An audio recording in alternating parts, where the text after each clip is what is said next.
Broken Silicon, a PC hardware and gaming podcast. I'm your host, Tom, and I will let my guest introduce himself.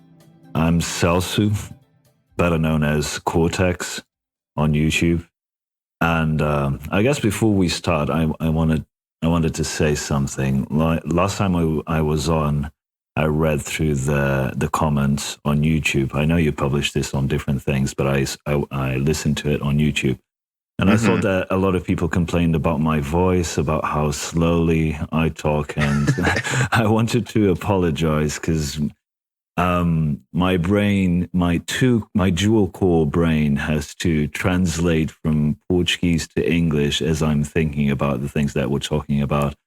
So, and I'm not very good at this sort of live format, which is one of the reasons that I want to do it more, because I'm only going to be good if I do it more often. So I want to thank Tom for having me again, despite that reaction from the audience. I also believe we were recording at midnight, weren't we, for you? Yeah. So, I mean, it was late, and I'll apologize today, too. I'm a bit under the weather, although I probably don't look it to you right now. But so if I have to disappear for a second, it's because I'm running to the bathroom again. But So, yeah, I know. It's fun and all.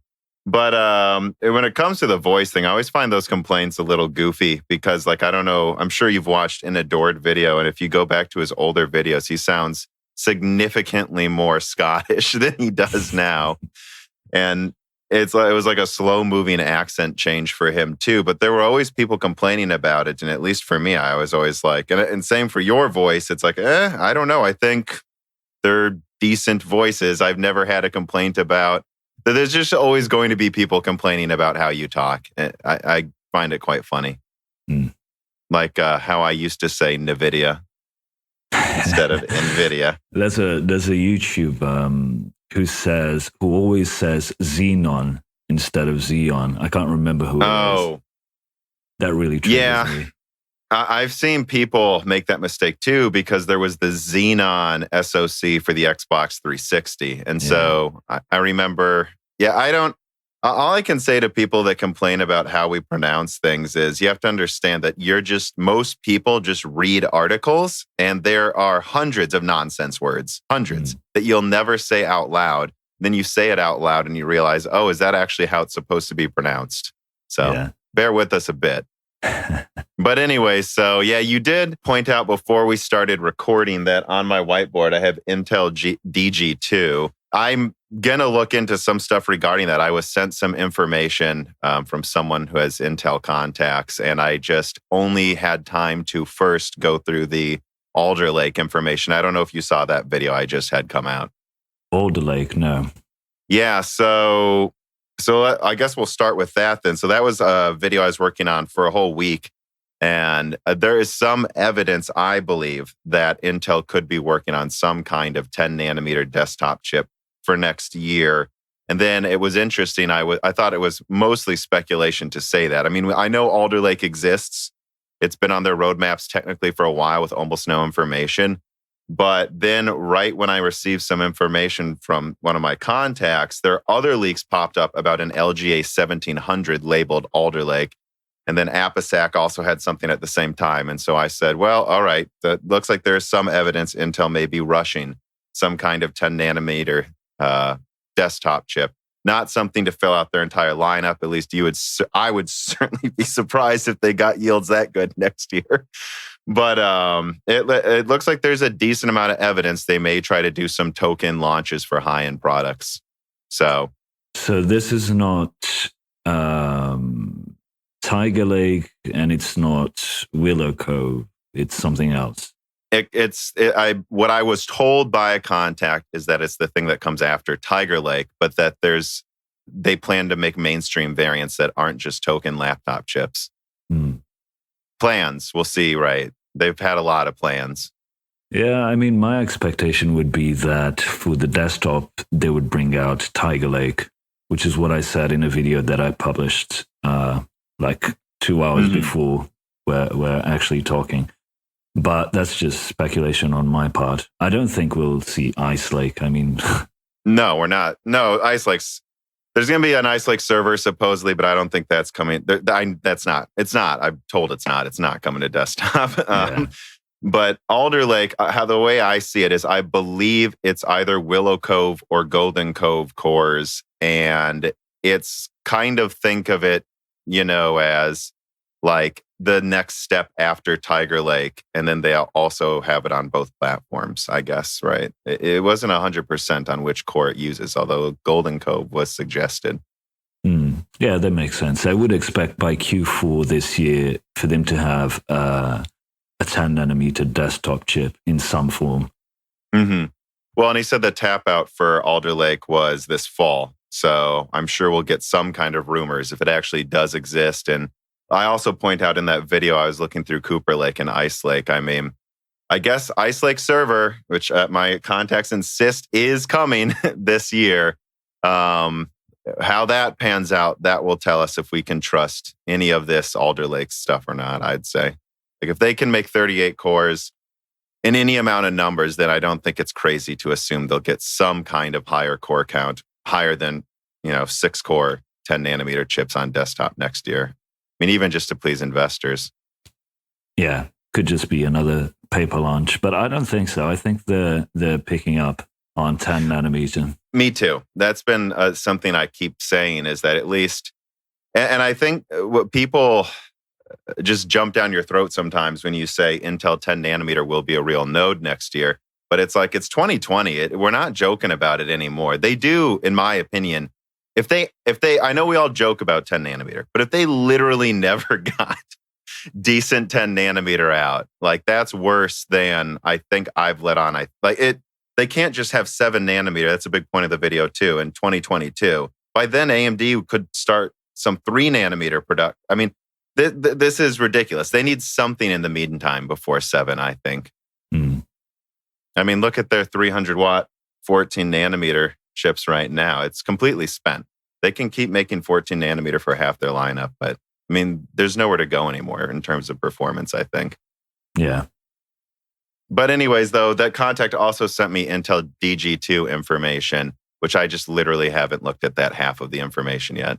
That's interesting. I want to hear about that. I mean, I do know someone who works at Intel, but they're very careful with sharing anything. And they actually had, that board that's now been shown, the one with the single fan.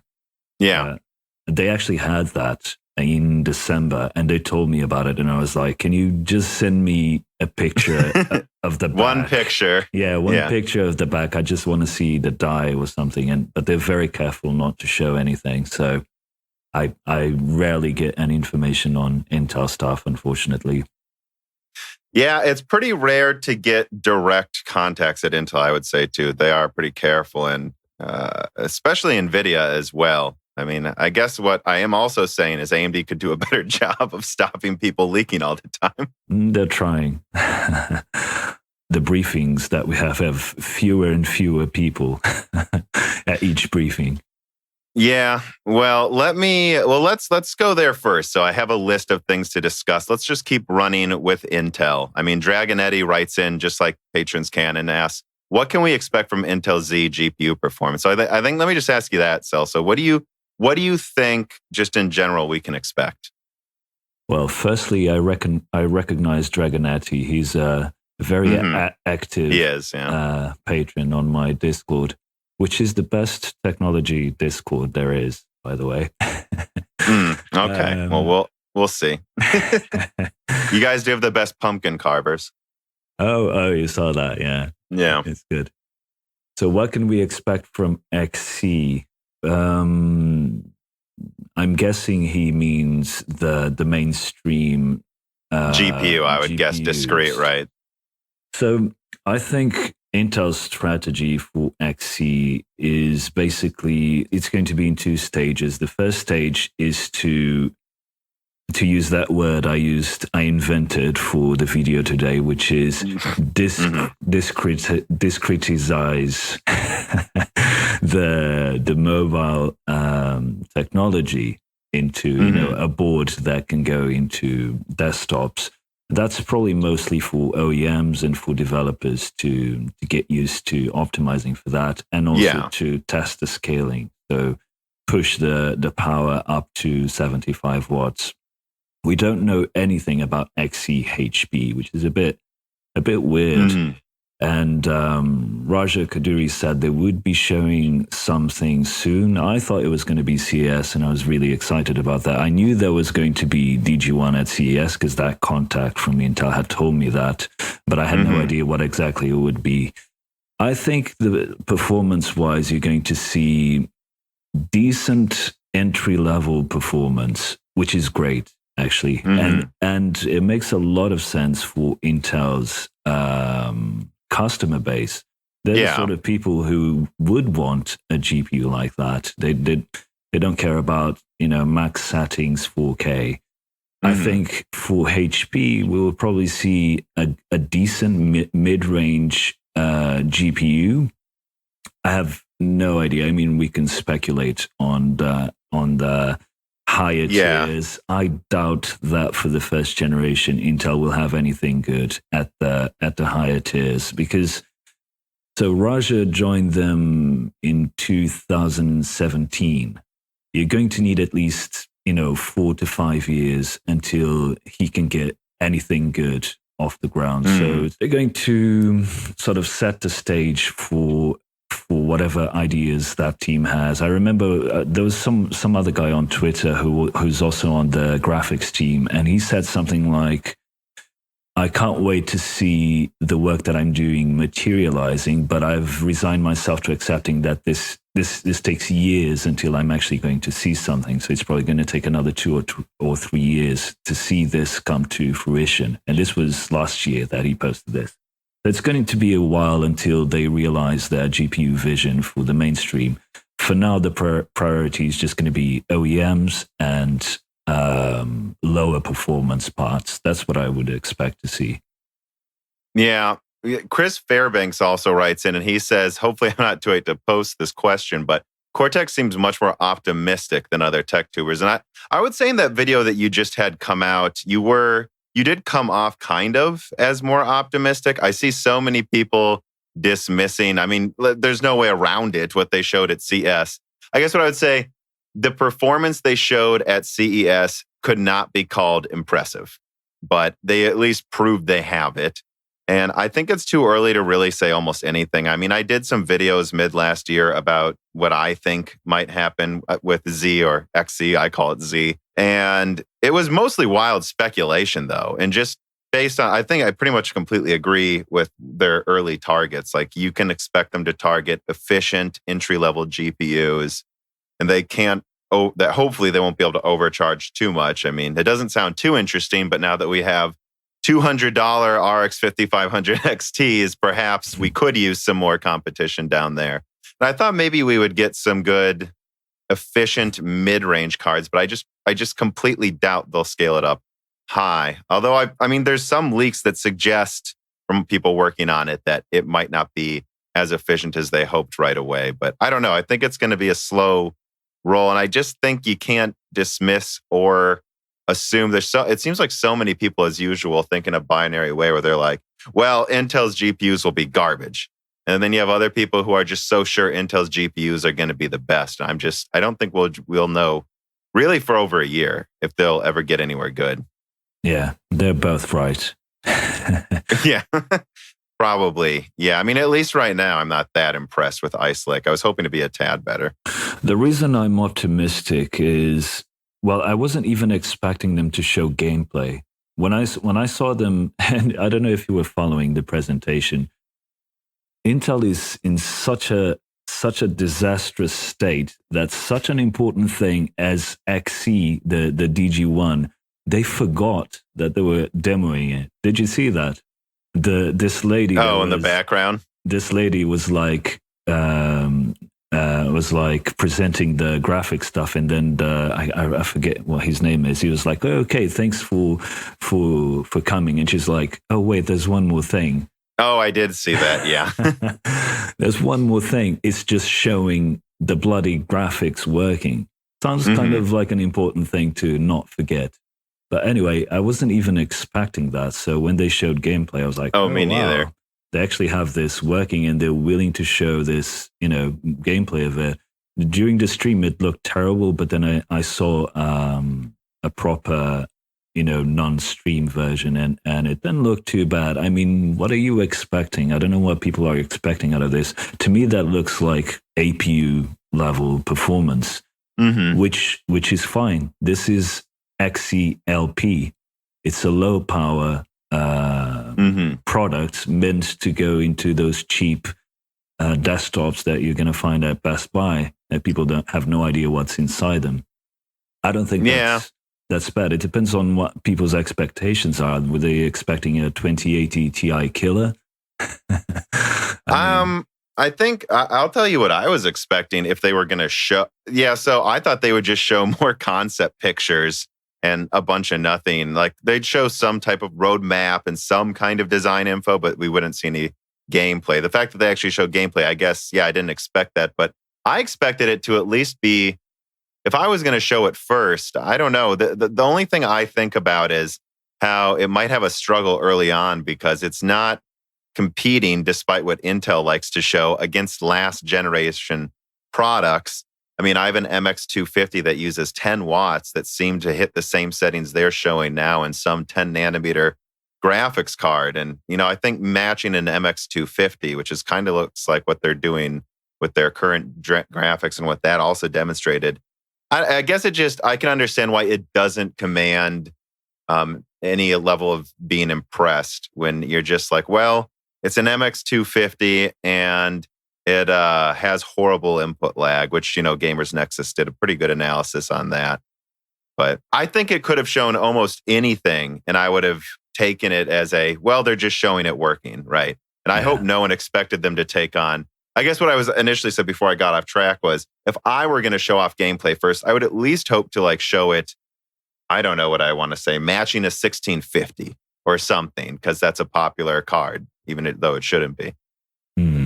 Yeah, I didn't have such high expectations, but you have to understand that this is a new architecture. So there's drivers that need to be coded, and I don't know. There's a lot going on there that's still very early in the process.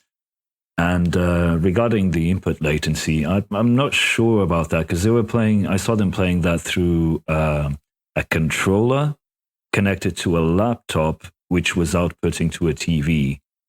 So, yeah, that's true. I thought Gamers Nexus looked at it on a couple of things, but I could be wrong. At least they seem to think it looked worse than what they could replicate with other stuff.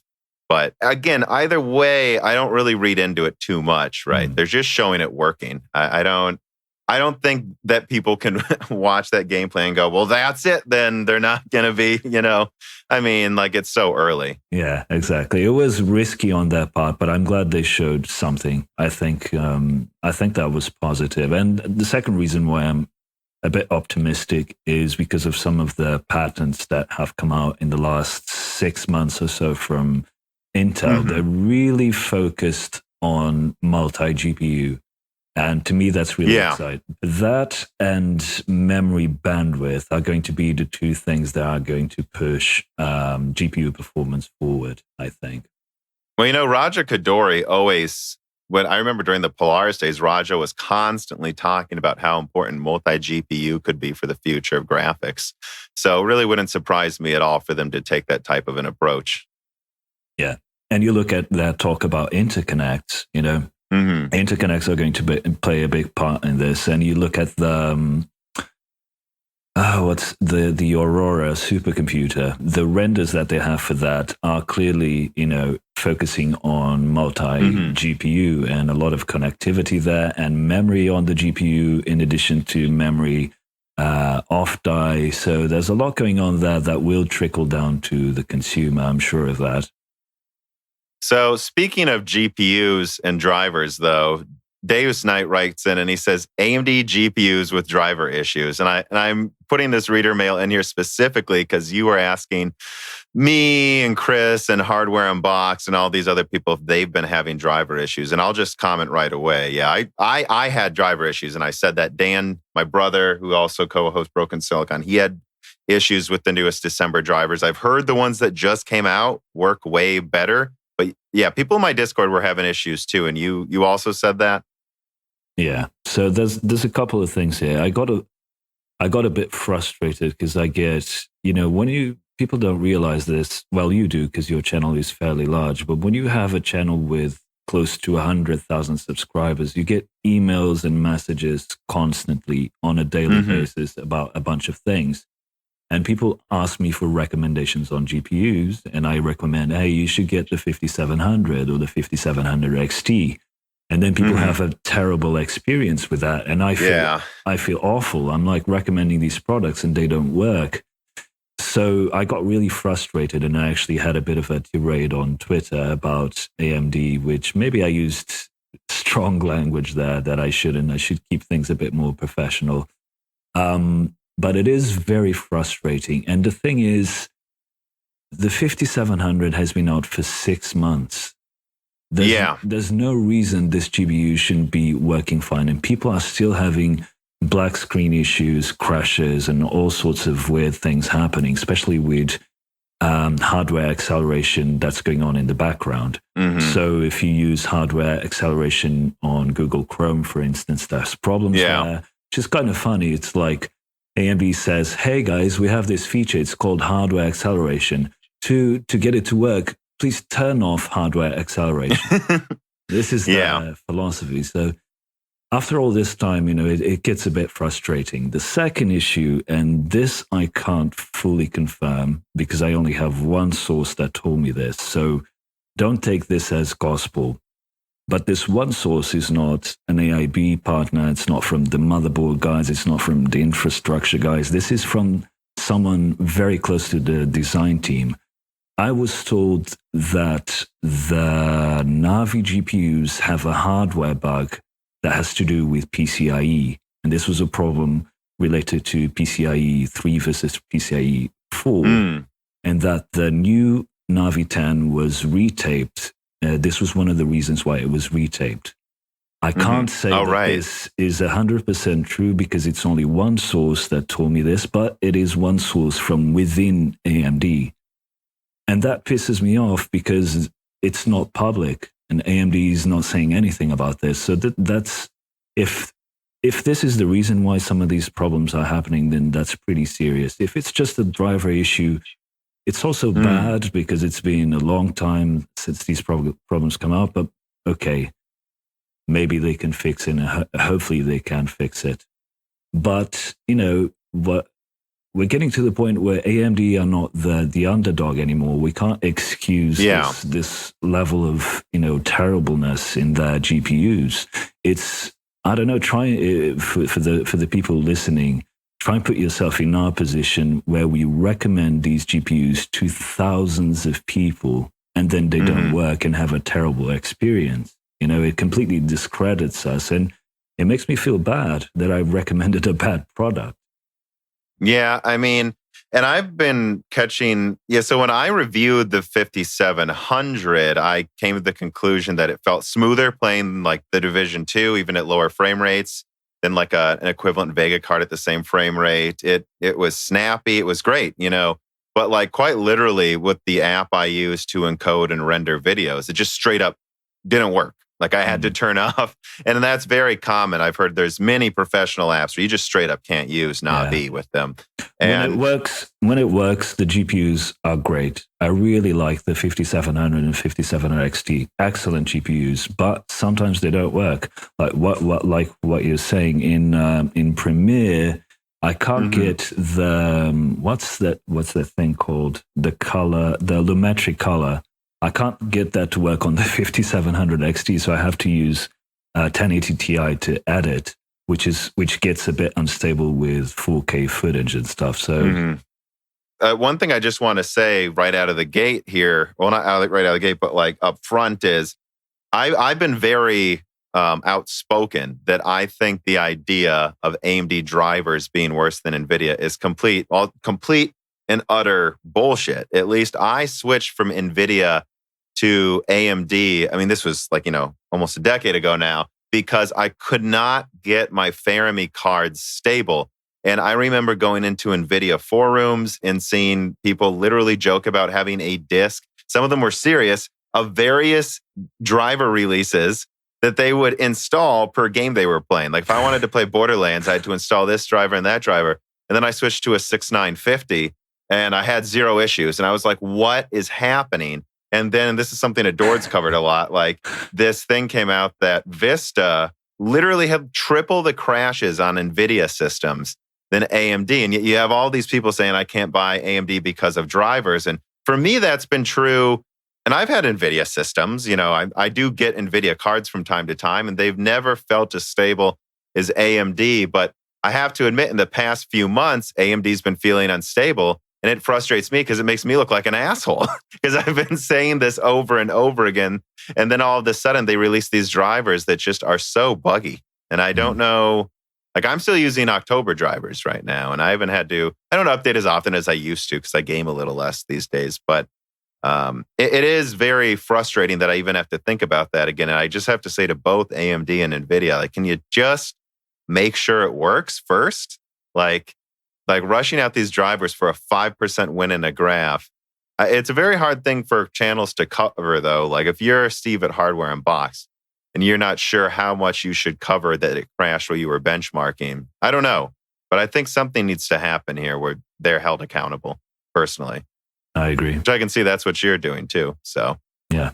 So let me move on here. I did have this actually up front. How are you enjoying your OLED TV? Well, I'm not because I'm busy working. But I've had I watched a couple of TV shows on it, and I've been playing a couple of games on it, and it's just amazing. The only thing I would say is that it's very difficult to get it just right when it comes to the dark portions of the images. Like you really have to fiddle with the settings until you get it just right. But other than that, it's just amazing. Everything works great. I had to get the black level. It's just the backlight level just perfect, so it had perfect darkness in movies and games. I did have to do that myself too. But I want to bring this up too, just because I really feel like this is something that I think at a certain point people should be screaming about, like at the top of their lungs, like what is going on with the monitor market? Like people complain about stagnation of graphics cards or something, but I'm like, I think the monitor market's in way dire straits. When I saw that OLED TV last year, it was one of those things where it's like most of it, like I'm still using like a 5-year-old 144 hertz 1080p monitor here. I still use a keyboard from 10 years ago, but I think it works great. I have my same speakers from college, but all of these things, I spent a lot of money once and then used them for 10 years. And that OLED TV was the first nice TV I bought for myself because it checked all the boxes, good response times, especially for a TV, perfect contrast, like literally perfect black levels, per pixel dimming, not these ridiculously hilarious. To me, at least it sounds funny, 384 dimming zones. Might as well be none if you ask me. And then it has HDMI 2.1 in every port. Like they didn't do that dumb thing where they're like, there's one good port. It's like, no, all of them can run 10K 120.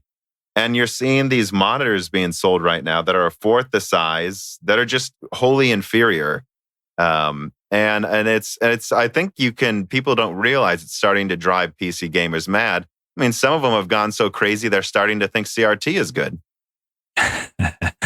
Yeah. I mean, this TV is just amazing because it's the picture quality as you'd expect is awesome, but the whole experience is really good. Like I plugged the TV to my main system via HDMI, and everything just works. FreeSync is working. The experience is great. It automatically, after the firmware update, it automatically changed to PC mode. So there's no input lag. Yep. Everything works fine. It's just a really good experience. I don't like when you get a monitor, you have to go into a menu, you have to turn FreeSync on, and then you have to go into game mode, and then you have to turn something off or other, and then just the whole experience is great. And this is a TV. How insane is that? And then the other thing, I was actually at CES, there was LG showed off a smaller sized version of this, which is like, I think 48 inches. Mm-hmm. I think people should just start buying those and forget about PC monitors. That's just going to be a much better experience. 48 is probably a little bit too large still to have on your desk, but that's going to give you a better gaming experience than any monitor out there. And something that people sometimes forget is that the most important component in your gaming PC is the monitor. It's not the graphics card. It's not the CPU. In any gaming system, the way you interact with the game, the way you consume the content is through the monitor. Mm-hmm. So that should be, where you spend the most money, and that's where the technology advancement should be going. The R&D should be going into that. Are you really going to tell the difference between a 5700 XT and a 2080 Super, even a 2080 Ti? Yeah, maybe a little bit, but when it comes to monitors, you go from an $800-900 PC gaming monitor to a 1300 OLED TV, and it's like night and day. It's a completely different experience. That's something I can't emphasize enough, is that it's not even close. Like, it's so obviously superior. And that's something I pointed out, I think, in that article I wrote that's on your website, where it's like literally, let's say you have a GTX 1080 or a Vega 56, something a few years old around that level of performance. And your decision is, well, I spend $1,300 on this top of the line OLED TV that'll last me a long time. Or am I going to get an 11 gigabyte graphics card that's, well, frankly, not even twice the performance of that, and it's like when I game on that TV, even in 1440p, 120 hertz, it just looks sharper than what I'm used to, even at a little bit higher resolutions. And that's the thing I just don't know how to convey to people well. It's like OLED is not IPS TN. Like, this is a new technology. The way it shows pixels is fundamentally different. And the fact that it just literally turns off pixels, for instance, everything just looks sharper. You don't have ghosting issues. It's just a new technology. It's just better. And I mean, after experiencing it, I can't imagine paying a lot of money for any monitor that isn't OLED or isn't, some future technology that's equivalent. Yeah. And the prices on the gaming monitors that have, 4K and 120 hertz are insane. Like $3,000, $4,000. The only thing I would say there is that they do work through DisplayPort with high refresh rates. And right now we don't have GPUs. Actually, this was something that you told me before I bought the C9. GPUs don't support 2.1, HDMI 2.1. But that's probably going to change this year, towards the end of the year. Yeah, and I'm glad to see them make a 48-inch model, but I really think LG, and I've heard rumblings that they're putting together a plan for a full lineup of OLED monitors, but I think they need to do it sooner rather than later, because if they made the smaller it gets, if they got to, like, let's say even 39 inches, 32 inches, and they could sell something as nice as the C9 for $1,000 or even $800 for at like 32 inches, I think that would just be it. It would be like, I don't care what you're doing. That's the monitor I'm recommending, and it's a TV. And I guess I would say save your money and get like a $200 monitor.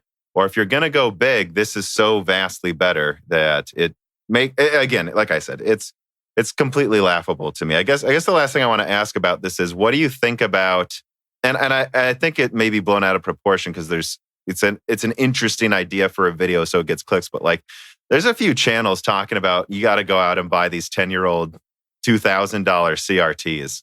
So I have a really good CRT here. It's a Sony Trinitron E340, if I remember correctly. It's on another desk over there. And here's the thing about CRTs. They have really good motion resolution. So when you move the cursor around in a first-person shooter, it looks really nice because you don't have that ghosting that you have in LCDs. but and they also have really good contrast ratio. The contrast ratio is similar to a VA panel, like a good VA panel. The darks are really good and they're not very muddy. You know, in IPS panels, the darks get a bit bluish and they blend together in a bit of a weird way.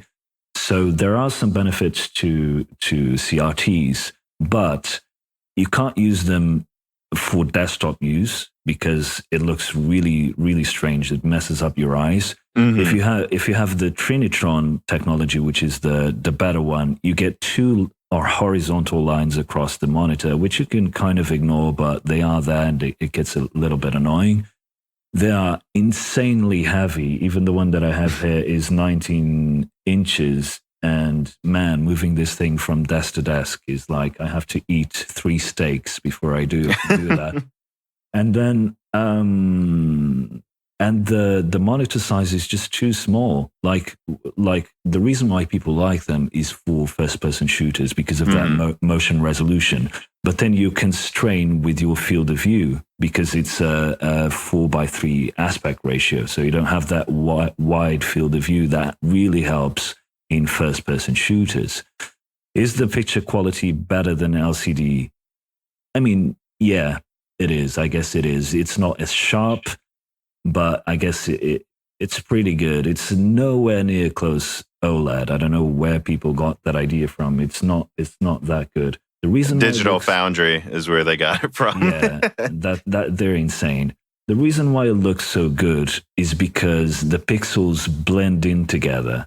This is why it's so bad to use a CRT in the desktop because text the pixels get all muddled together. But in games, that actually looks good because you don't get aliasing. You know, because the pixels are so blend in together that it looks really nice and smooth. That doesn't mean that that's a good quality image quality. It's just a different way of doing it. So there are some benefits to it, but you're going to get a small screen size. It's going to be heavy and take a lot of space on your desk.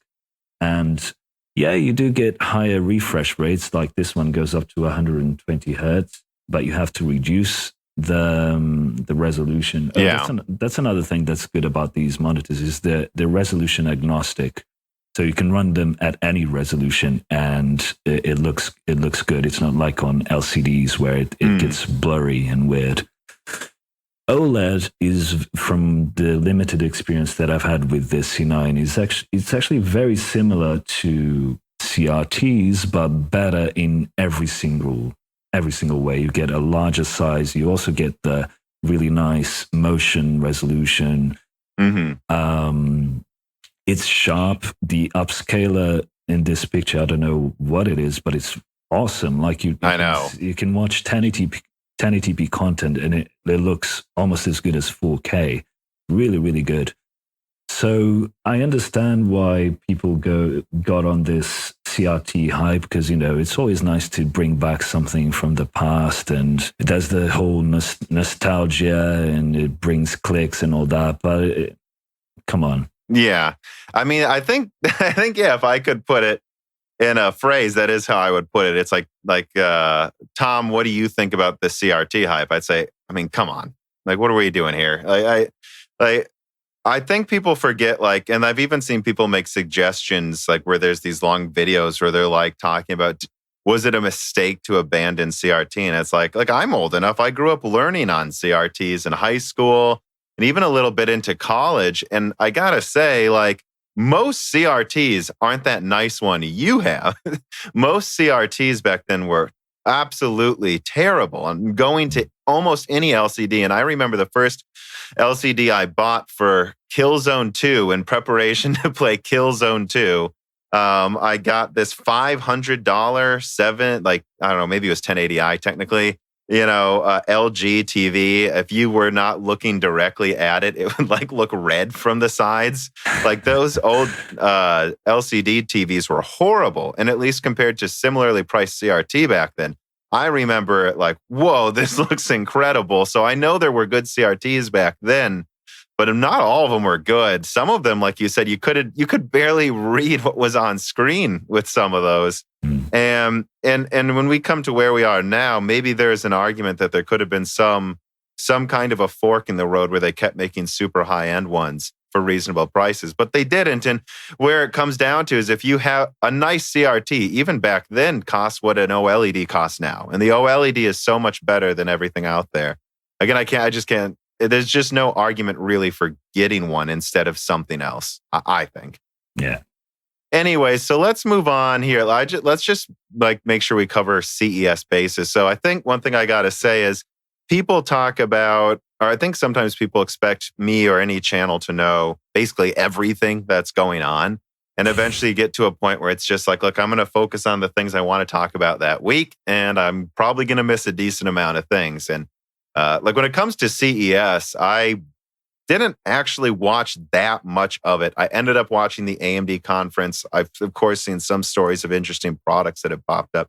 So I guess before I ask you this next question, just keep that in mind. Don't assume I've watched a ton of it, but like, what were your favorite products you saw at CES Coreteks? It doesn't need to be any specific thing to PC hardware either, although that's certainly what people want us to talk about. It's funny you should say that intro. Before I get to your question, just now while I was waiting for your call, one of my patrons sent me a screenshot from another Discord saying that, man, this guy is such an idiot, referring to me. In the video that I just posted, he said that he thinks that small chip on Tiger Lake is the graphics chip. It's obviously the chipset. And in the video, I said that looked to me like the graphics chip. So it's a mistake on my part. What people don't understand is that we have to go through, or at least I have to go through, hundreds and hundreds of patents and textbooks and articles and interviews about so many different topics. There are so many things that we miss out that it's impossible to keep up with everything. I mean, it's crazy. So yeah, I can completely understand that you didn't follow. Let me add on to what you just said there, because that's a perfect example. Because for my analysis of Alder Lake, Ice Lake server, I had to look at that other separate chip that's on Ice Lake right now. And I started looking around. I mean, anyone can look at a picture. Oh, look, there's a separate chip. And to be honest, I had first assumed it was the graphics too, by the way. But I looked around, and my contact at Intel said it was like the PCH. And I talked to Adored, and he said that it was some kind of part of the I/O. So I'm like, and then I talked to the guy at Intel again. I'm like, hey, is there literally anything online about what that chip is? Because if I wouldn't have had you as a contact, I'm not sure I would know, because there's almost no articles talking about the fact that it was separated, by the way. Like, there's none. Like I'm sure there's one, but I'm telling you, like, if I hadn't talked to Jim and my contact at Intel before making that video, I would have made the same mistake. Yeah, and something that I will get to your question in a second, but something I would recommend people do is try and make a successful YouTube channel, because it's a really humbling experience. You see a lot of these people on Reddit and Twitter, and they're all experts, and they see someone make a mistake and they point to that mistake and they're like, how can this guy be on YouTube making these videos? He doesn't even know that that's not the graphics chiplet. That's obviously a chipset. Yeah. Try and create a successful YouTube channel. It's really humbling to realize how little you actually know about these things. And I'm going to make that mistake and 1,000 more mistakes. So anyway, going back to your question, I also didn't follow CS too closely, as I had a ton of stuff happening this week. As far as highlights go and the things that I thought were interesting, probably the most impressive thing was probably, this is going to be the most obvious choice, but I think it was the most impressive one, was the Renoir APUs. I think that we really, really needed those to come to the market, because laptops have just been ridiculous. I mean, we were talking about how monitors have been stagnant. laptops have been, they've just been such terrible buys for the specs that they come with. You're paying $1,000, $1,200 for really crappy components compared to what you would get for the same money on the desktop. And what I think these Renoir chips are going to do is they're going to bring the value. So the components that you're getting, you're actually paying the right value for them. You're not overpaying massively by $200, $300, $400. In this video that I just published, I talked about the new Acer Swift 3, which is an 8-core laptop in a relatively small form factor, or thin form factor, I should say, with integrated graphics that are actually pretty good, an M.2 drive, and a good panel. I think it's an IPS panel, and it's $600. This is what a laptop of this caliber should cost, but we've been paying $1,000 for laptops like this. It's crazy. Yeah.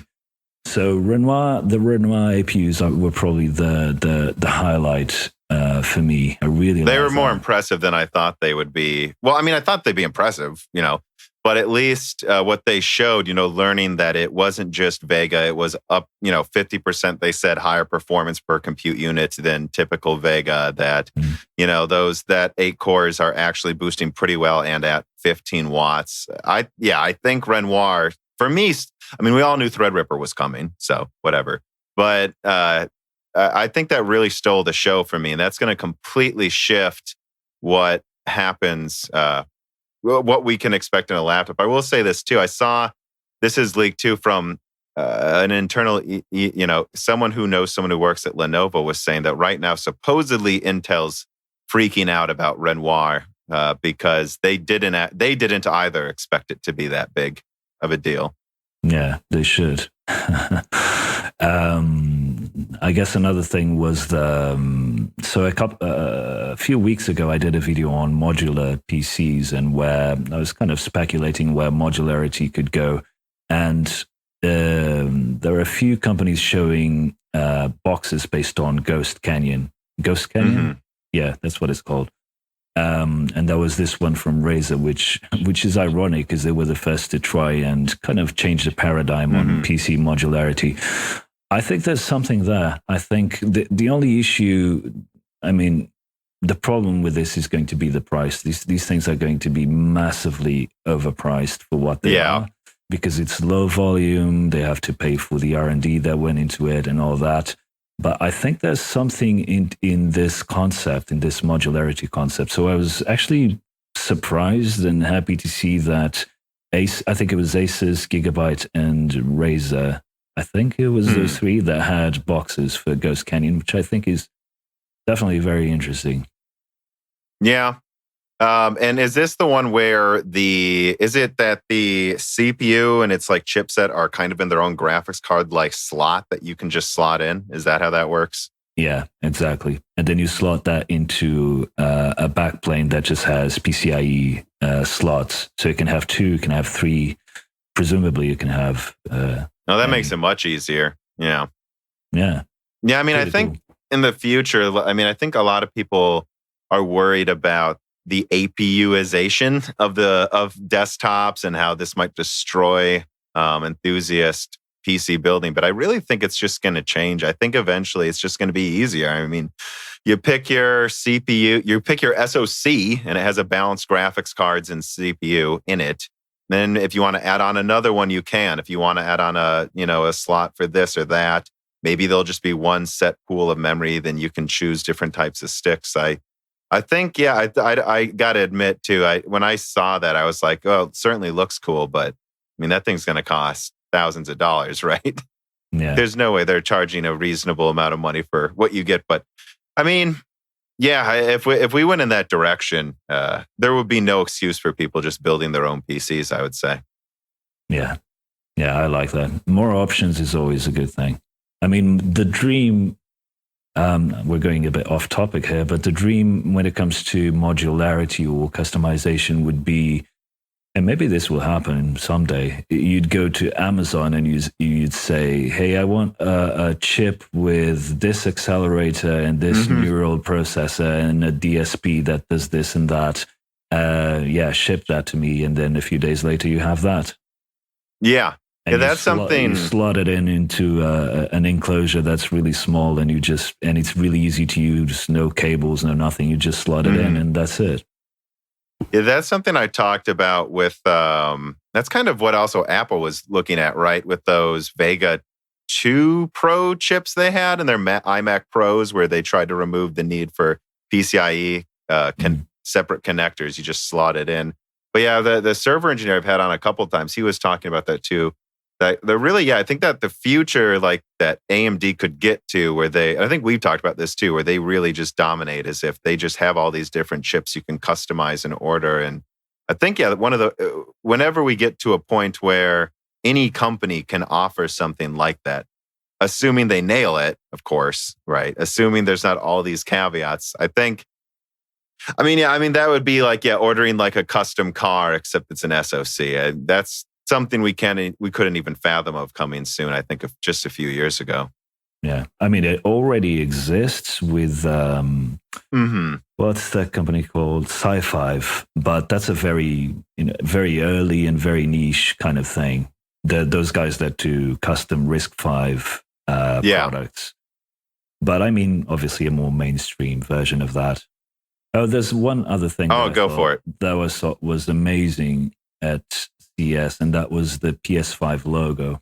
I thought about bringing that up, but that was something in the previous podcast, which me and Dan recorded right before CES, and we're like, "Hey, look, this is when we're recording it, so we'll just look at what's going to happen." And I was like, I thought there'd be mostly teasers. I really didn't expect Microsoft or Sony to show anything yet, especially Sony, because I think it literally benefits them zero to show any of their hand yet. Like, why? Why? They're in charge. Whatever they're going to make, they pretty much know what it's going to be. Nothing's going to change. They might as well just wait for, Microsoft to announce their price and then figure out what their final strategy is going to be. But I thought that was hilarious with the PS5 logo, specifically because I saw so many websites try to make it a lead story. And I was like, you guys were expecting a PS5 reveal and this is all you got, huh? Like, it really felt like there were a lot of websites trying to fill their front page with that as a story. Like, I think some of them even had like this pre-written thing about the PS5, that when you click on an article and the first 3 paragraphs are like, well, I would be remiss if I don't talk about this for no reason first. And then they just show the logo and that was the whole article. No, that was pretty silly. But yeah, I really did enjoy some of the memes of them just typing in 5, deleting 4 and typing in 5. Yeah. We brought them up, so let's just get through that now. So John DeLuca writes in and says, is there a possibility of sound ray tracing on the PS5? If so, what would the benefits of sound ray tracing, I guess, I don't know if you call it sound ray tracing, but I think you know what he means, be, and what would be the computational cost? I would assume with the route Sony is going for the next gen, it'd be much more likely they do that than Microsoft. So I guess I'm just kind of breaching into the next gen consoles here. But what do you think about that? Like a custom sound traced chip? Sound. I think by sound ray tracing he means so a dedicated hardware just to do the sound. Mm-hmm. And this has been done before, actually. If you remember back, I think it was Thief, the reboot of the Thief game, which came out in 2013, 2014, sometime like that. That was during the period when AMD launched their 290X and they were and they were promoting Mantle. So there was a game that came out with Mantle, which I think was Battlefield 4. Mm-hmm. And then there was there was Thief that came out with something they had, which was, I believe it was called True Audio. Yes. Which basically had a DSP from Tensilica. If you don't know what a DSP is, it's a digital signal processor. So it's basically a small bit of hardware that just does one thing. In this case, it was doing the sound. So instead of the CPU processing the sound, it was done on this accelerator, which I believe is what this person is asking. So what do you think happened? This sort of thing requires developer integration. So it happened. The same thing that's happening with RTX happened with that DSP. Yep. No one used it. Yeah, So, I remember that too. That slide looked so cool for the 290X when they were showing it off. And then I remember like going, so nothing? I haven't seen anyone talk about this since they announced it. Yeah, apart from Thief, which actually was a really good game to have this on. I love the Thief series, by the way. Going all the way back to Thief 1. It's one of the best series ever made. I love those games. But I thought, yeah, this is the perfect game to have something like this. Like imagine the sound bouncing off in a realistic way, and that actually having an effect on the NPCs. Because Thief is a stealth game. But I never saw anything come out of that. And but particularly for a console for the PS5, I think it could work because it's a known quantity for developers. Developers know that all that they install, their user base is going to have the same hardware. So the situation might be a bit different there. Yeah, the benefits is you're freeing up the CPU to do, and which means you can do fairly complicated things with audio. So just like with ray tracing, you are tracing a scene and getting back information. The same thing would happen with audio. It would go through the scene, through the game world, and then it hits something and it returns a value. So we've hit something, and then that can have all sorts of implications in the gameplay. And as far as quality goes, I don't know. I'm not the person. I'm not much of an audiophile. To me, everything sounds the same. I mean, if you've heard the sound in my videos, you probably know that I'm not very good with audio. But I think from a computational standpoint, it could free up the CPU to do other things like, any other accelerator. Yeah. And then getting more specific to like the PS5, for instance, the rumors I've seen from the beginning, including a couple people I talked to, of course, this was like a year ago that I talked to them, so who knows what's going on by now, but that the PS5 was basically envisioned from the start to have ultra fast SSD. I mean, we're talking not just Gen 4, but like I actually had someone send me information about a dual host SSD that they were working on. So that they could use it for something like high bandwidth cache on the SSD, or so they could, he said it could effectively double the bandwidth.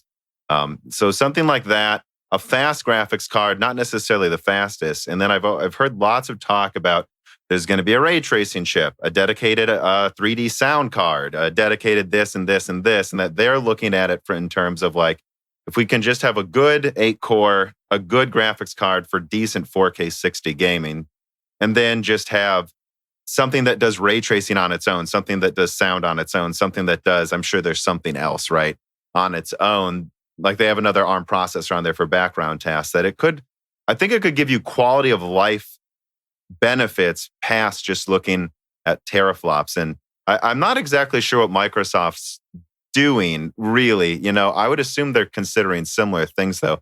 I guess I'm just kind of asking you what you're thinking about with the strategy of both Sony and Microsoft for their next-gen consoles. Hardware-wise, you mean? Mm-hmm. Both, though, too, if you want to do hardware, then the overall strategy. It's not something I've thought about a lot, but there's a lot of things we can speculate. I mean, there's not a lot of information out there. One thing I would speculate regarding what you were just saying is you'd probably need maybe like PCIe 5 to have that sort of connectivity between so many things. And maybe that would help, because what happens when you run out of local memory, you have to obviously go into system memory. So a good example would be with 5500 XT. People were saying, you have to use this with PCIe Gen 4. Otherwise, you get a performance penalty. The reason that happens is with a 4 gig model, you run out of memory, so you have to go into system memory. If you're using PCIe Gen 4, you have more bandwidth, so that connection happens quicker, so you get a performance uplift.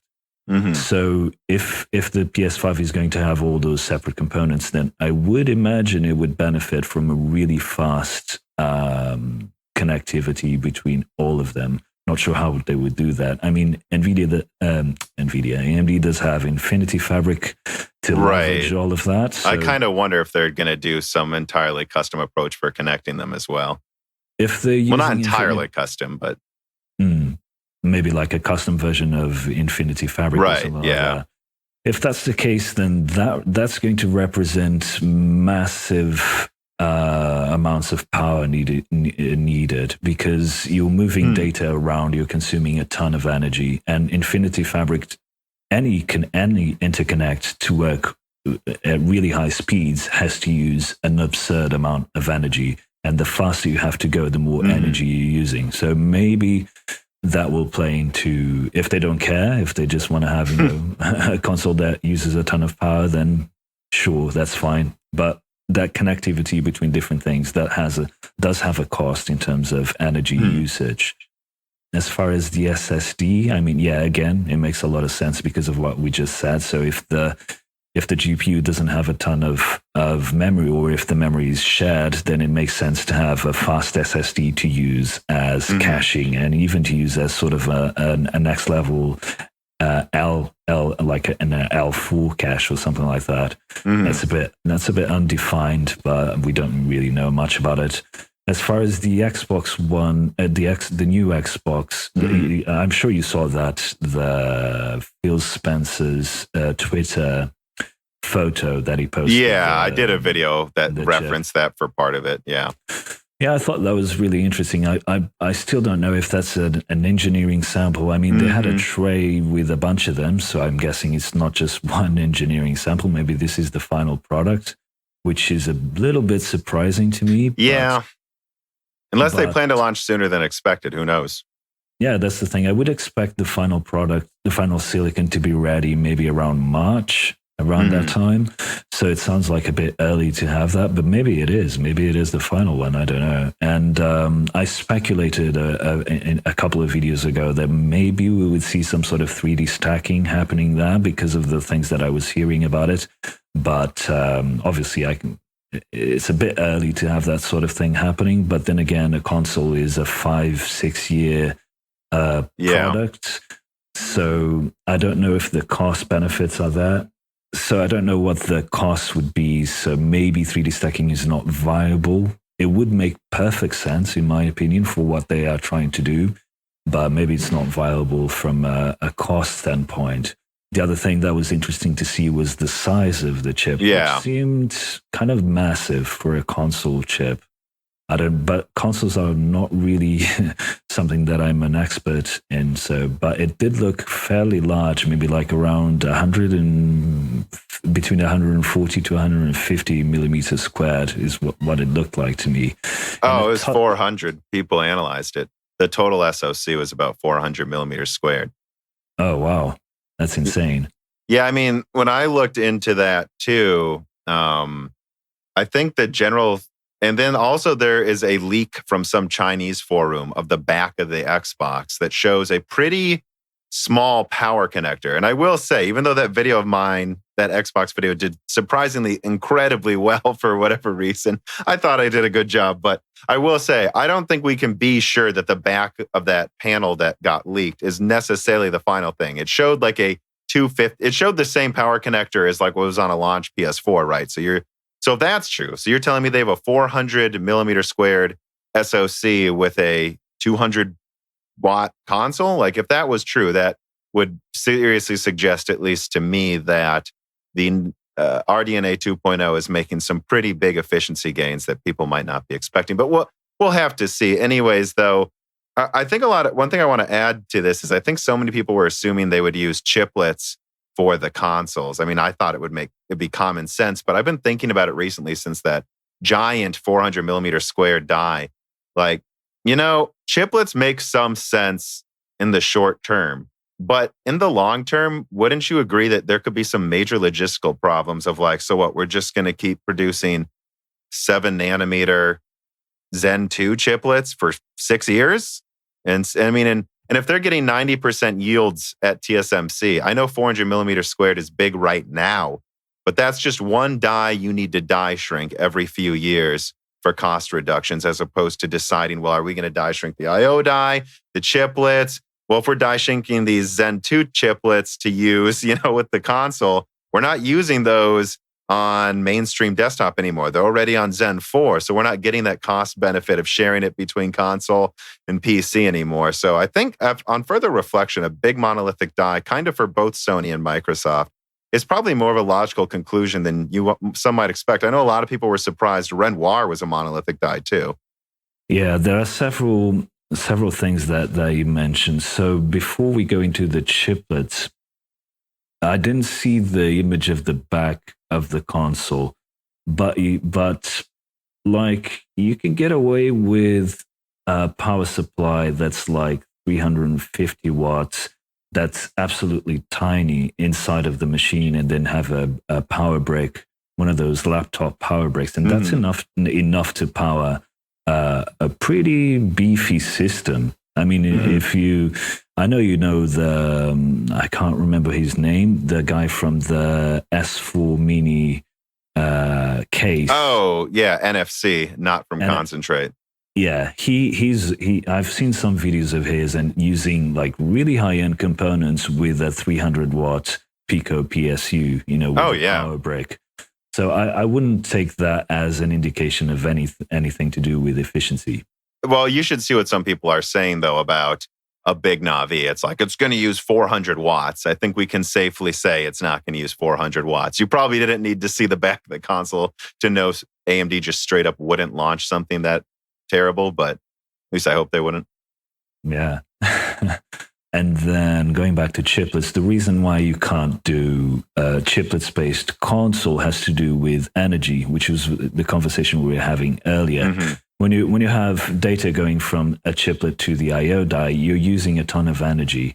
So that's why they didn't use it on Renoir. You can't have a 15, or it's going to be really hard to have a 15 watt SoC with such high frequencies with data going from a chiplet to an I/O die. You're talking about hundreds of picojoules of energy that are being used instead of 4 or 5 picojoules in a monolithic die, or maybe a bit more, maybe like 60 picojoules going into. So on the consoles, because obviously efficiency is important. Mm-hmm. I would be hesitant in seeing chiplets in there. I don't think that makes a lot of sense. You never know, but it doesn't make a lot of sense to me because of that reason. Yeah, and there's also logistics, because AMD is making a chiplet in Israel or whatever it is, and then one in New York, and then it gets packaged in Taiwan and all that. That Microsoft probably doesn't want to mess around with that stuff. And again, especially long term, right? Like it's all good now when you're making Zen 2 chiplets for all types of different devices. But once they move on from that, the console's still going to be around, and having to decide what to die shrink and all that. And I think more and more as time went on, it became obvious that no, they're just going to go with a monolithic die again. But moving on, I guess just to tie up the next gen console conversation. I mean, I just think when it comes to strategy, I don't know if you have any thoughts on it, but like with Sony, I really think they just need to nail backwards compatibility and offering a new experience. I mean, that's what they always try to sell you on, right? The reason you upgrade this PlayStation isn't because, or any console, I would hope, is because this brings you a next-gen experience. And if they can nail, we're the console that does wireless VR, we're the console that does instant load times, we're the console that gives you ray trace 4K 60 for a reasonable price and plays all of your old PlayStation games, I think they'll do fine. And I just think Microsoft, it's time for them to finally let it boot a SteamOS-like version of Windows that would be called like Xbox OS. And then you can also just boot into Windows. Like, it makes absolutely no sense to me. Like, you shouldn't be worrying about how are we going to beat Sony with a console? What you should be saying is, how do we make a device people want to buy? Who cares what it's called, a console or not? And when Sony makes PlayStation, so they're going to make a good PlayStation, hopefully. But if you're Microsoft, I think, you might want to use something with Windows. You are Microsoft. And, what they should be thinking of is the ultimate gaming Windows machine, not the ultimate console. And there continues to be leaks that suggests they might let it boot into at least some version of a full Windows, which really excites me. I don't know if you have any thoughts on that. Yeah, I completely agree with everything you said. Like, for a console to succeed, it has to tick a few boxes. So it needs backwards compatibility. This is super important. It needs to have exclusive games, and that's one of the reasons why Sony wins. They have really good exclusives. And it needs to have excellent marketing. And Sony got that from day one with the name. PlayStation is an absolutely brilliant name. It's probably the best name of a product ever. And that really, really helps. Xbox is probably the worst name of a product ever. And they can't get the name right. And they keep making Oh, it yeah, worse. I know. Xbox One, I mean. Xbox Series X, I mean. So backwards compatibility, exclusives, good marketing, and a unique selling point. Something that people are like, I'm going to get this and I get this bonus. In the case of PlayStation, they got that right from the PS2 days, which was they included a DVD player. And now they're going to have probably a really good Blu-ray player since it's coming from Sony. So Sony ticks all the boxes that you'd expect. It's a cool product. When you think of a PlayStation, it's cool. Just a cool thing. When people who don't know a thing about gaming see someone gaming on a PC, on a Game Boy or anything, they say, "Oh, you're on your PlayStation." That's in Europe they do that more. To be fair, though, that's how good that branding is. Microsoft really needs to come up with a unique selling point to sell their consoles, because they might have the backwards compatibility, but who cares? The Xbox One didn't really sell that well. They don't have good marketing. They have terrible marketing. They have a terrible brand behind them, which is Microsoft, which makes people think of, oh, this is just another PC, or this is complicated. When you want a console, you want something that's simple. When you think of Microsoft, you think of a bad user experience. So everything is going against Microsoft, and I think they really need to focus on, exactly what you were saying. Let's just make this a good product that people want to buy, and let's just forget about Nintendo and Sony. Well, yeah, I think I've thought about it more and more too. Like, I'm trying to make more and more analogies about this. Like, when you look at what Sony did when they walked away with the console market against Nintendo, it wasn't because they were like, our cartridges will hold twice as many megabytes. They didn't say, ooh, now we have 2 analog sticks. They didn't even have an analog stick on the launch of the PlayStation. They said, we're going to make this a cool device. Well, games are really constrained right now, so let's give it a CD player. We don't really need more than 2 controllers in our opinion. And let's start making games that aren't just for kids. And hey, look, it has a CD player. This really will appeal to adults as well and techies. Like, they didn't try to just make a better Nintendo. They just made a device people want to buy. And I see a lot of people right now getting shoehorned into this weird tunnel vision of like, well, if the Xbox has 20% more teraflops, it'll win. And I'm like, no, it will not, if that's all it does. Like, that'd be the last thing that will matter to anyone. The games are going to look the same if that's the only difference too. And if they ignore custom features they might put on the PlayStation, I really think, and I mean, just for the perfect example, the Xbox One X right now can't even be sold for the same price of a PS4 Pro because no one wants it, even at like 40-50% more performance. So, I mean, it really has to I just don't get it. It just has to be a good Windows device. And I personally think if this booted into a streamlined gaming version of Windows, one where, the Xbox discs go in and it works fine. If you buy something on the Xbox store, you also get it on the Microsoft Windows Store to download and play on PC. And yeah, now you can play your Steam games on there maybe even too, although they'll certainly try to make you buy them on the Microsoft Store. Like that type of an argument, I think they could charge $600 if it's a high-end gaming PC that boots into an Xbox OS. Because right now people keep complaining about PC prices, and it's like, well, I mean, if it's a 2080 Ti for $600, I think it would sell like hotcakes. That's difficult to position as a product, though, It would be difficult to communicate that. Is it a PC? Is it a console? It could confuse people. I'm not sure what the strategy is there. But the one thing that is constant in the console market is you really need to pay attention to the hardcore gamer. I think this is one of the reasons, for instance, why the Dreamcast failed. The Dreamcast was hyper-focused on completely new experiences. So you had Seaman, you had that Res game, you had really quirky games that were really cool, but they forgot about the core hardcore audience, the gamers, and this is something that Sony is really good at. They keep that hardcore gamer loyal to their system. So I think I'm not sure what would happen if Xbox dilutes that console image and creates, I don't know, maybe it could work. Maybe that plan that you're suggesting could work. It's not really an area that I pay too much attention to. One thing that I will say is that I completely agree with what you're saying when it comes to performance.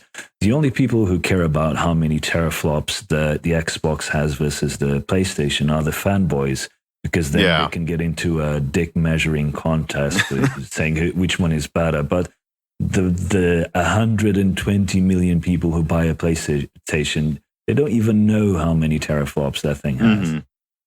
No, I listened to a podcast called Sacred Symbols, and they're really knowledgeable when it comes to like the behind the scenes development of a game, like how these companies are run. But then they start talking about specs, and I just start laughing because they have no clue what they're talking about.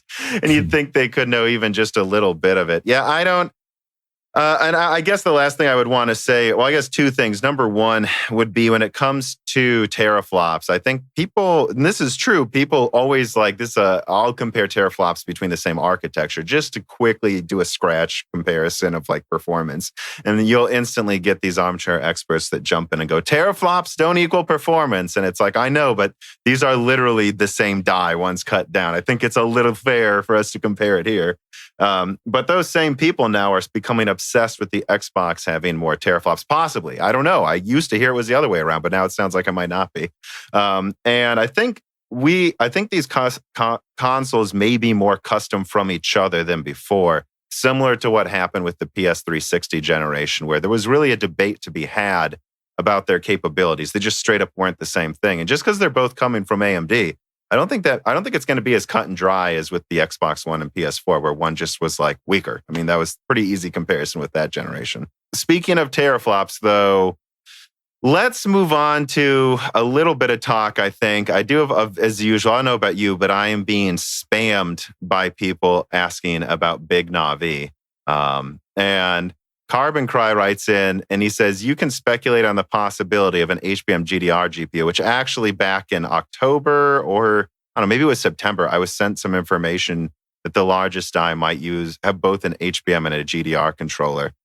He says, as we think about Big Navi, with RDNA, we'll have both HBM and GDR memory controllers. Why not use both on one of the dies? I've thought about that too. I think there's a reason you wouldn't, but like, first, let's back up. Have you seen anything about these rumors, or do you have anything you can comment on regarding one of the biggest Navis having both an HBM and a GDR6 controller?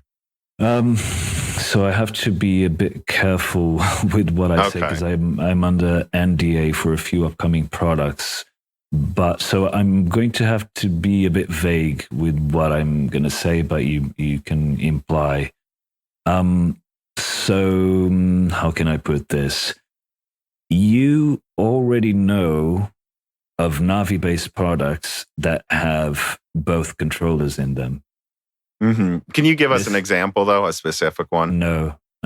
But I can tell you that there are already Navi-based products that have both controllers on them. And I'm surprised that people haven't figured this out because there are die shots and things like that. Oh, okay. But that's already the case. And this is something that I don't think it's public, at least as far as I know. So this is not beyond the realm of something that could be done in the future. Mm-hmm. And what was your other question? Well, so I mean, when I was sent information that the biggest die is just going to have both a GDR6 and an HBM controller, I was like, well, that could make a lot of sense, especially, and I don't know if this is still true. I mean, I really haven't paid any attention to Big Navi the past few months, but I'm kind of Big Navi'd out, frankly. But like, if you had a 256-bit controller, and there were a lot of, in my like leak I had, that's what I said, is it would have a 256-bit controller for GDR6, and then and then a controller for several stacks of HBM or 2 to 4 or something, right? And if you did that, people would go, well, GDR6 256-bit, that's what the 5700 XT uses. That's not good enough. And it's like, well, not really. And right now they use 14 gigabit per second chips. They could go up to 18 by the time this comes out, or even just 16. And if you had, let's say, 56 compute unit Navi, if you disabled, let's say you go all the way down 8 compute units, so the worst yields get 48 compute units. Well, that's only 20% more compute units than the 5700 XT. If you use 18 gigabit per second GDR6, that's substantially cheaper than using HBM. And that would be enough bandwidth to, make up for the extra compute units.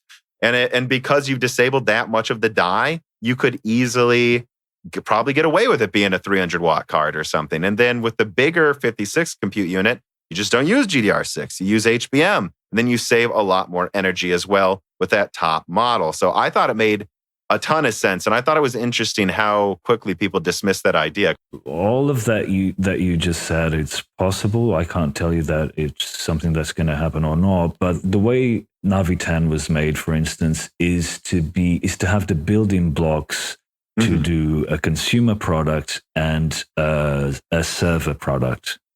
Okay, so it's not, so you're going to see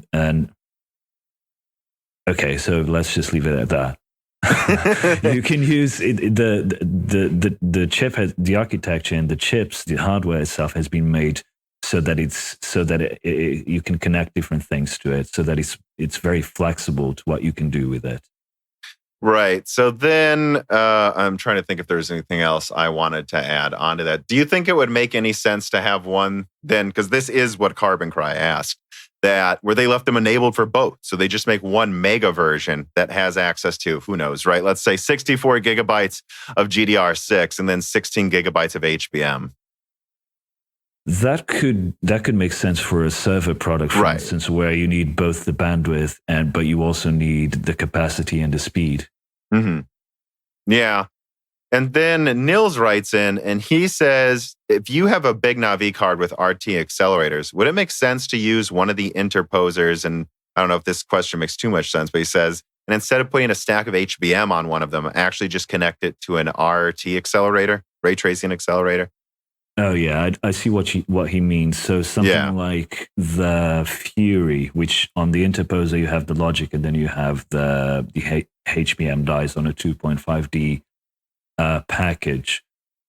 I think that's what he means, unless he means it's an active interposer where the interposer itself would have logic.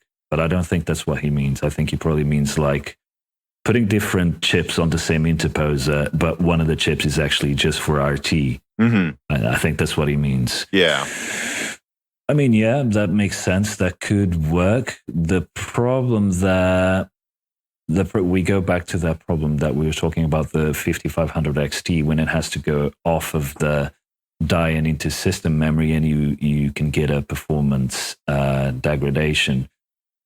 So basically you'd get a performance penalty if you had a separate logic die. Even if it's in the same package, you still have to communicate between the two. So compared to RT on Nvidia, which is inside the same die, it would be slower. So you'd have a performance penalty unless you made like a massive die just for RT, but that would be too expensive. Yeah. The advantage there of doing what he's suggesting would be that you'd get flexibility.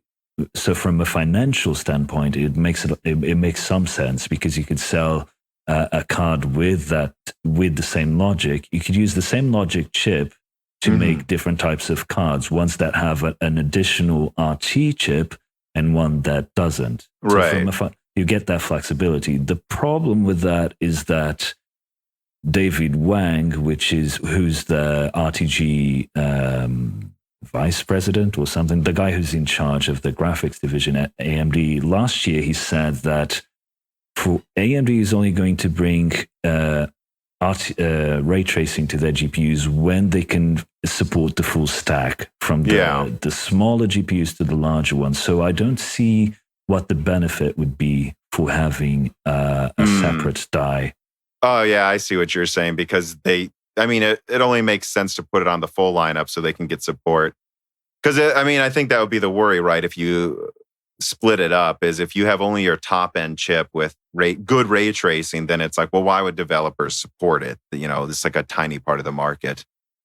Maybe, just off the top of my head, I can't think of other reasons. Maybe there's something else there that I'm not thinking, but this is what I think there would be a huge performance penalty of doing it like that.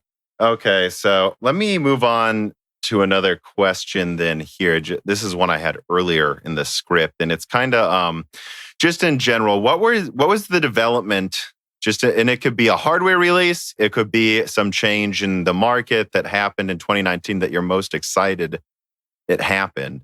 And then for 2020, like, what are you hoping happens the most when it comes to the PC hardware market? So my number one, I guess, product from last year would be the Ryzen 3600.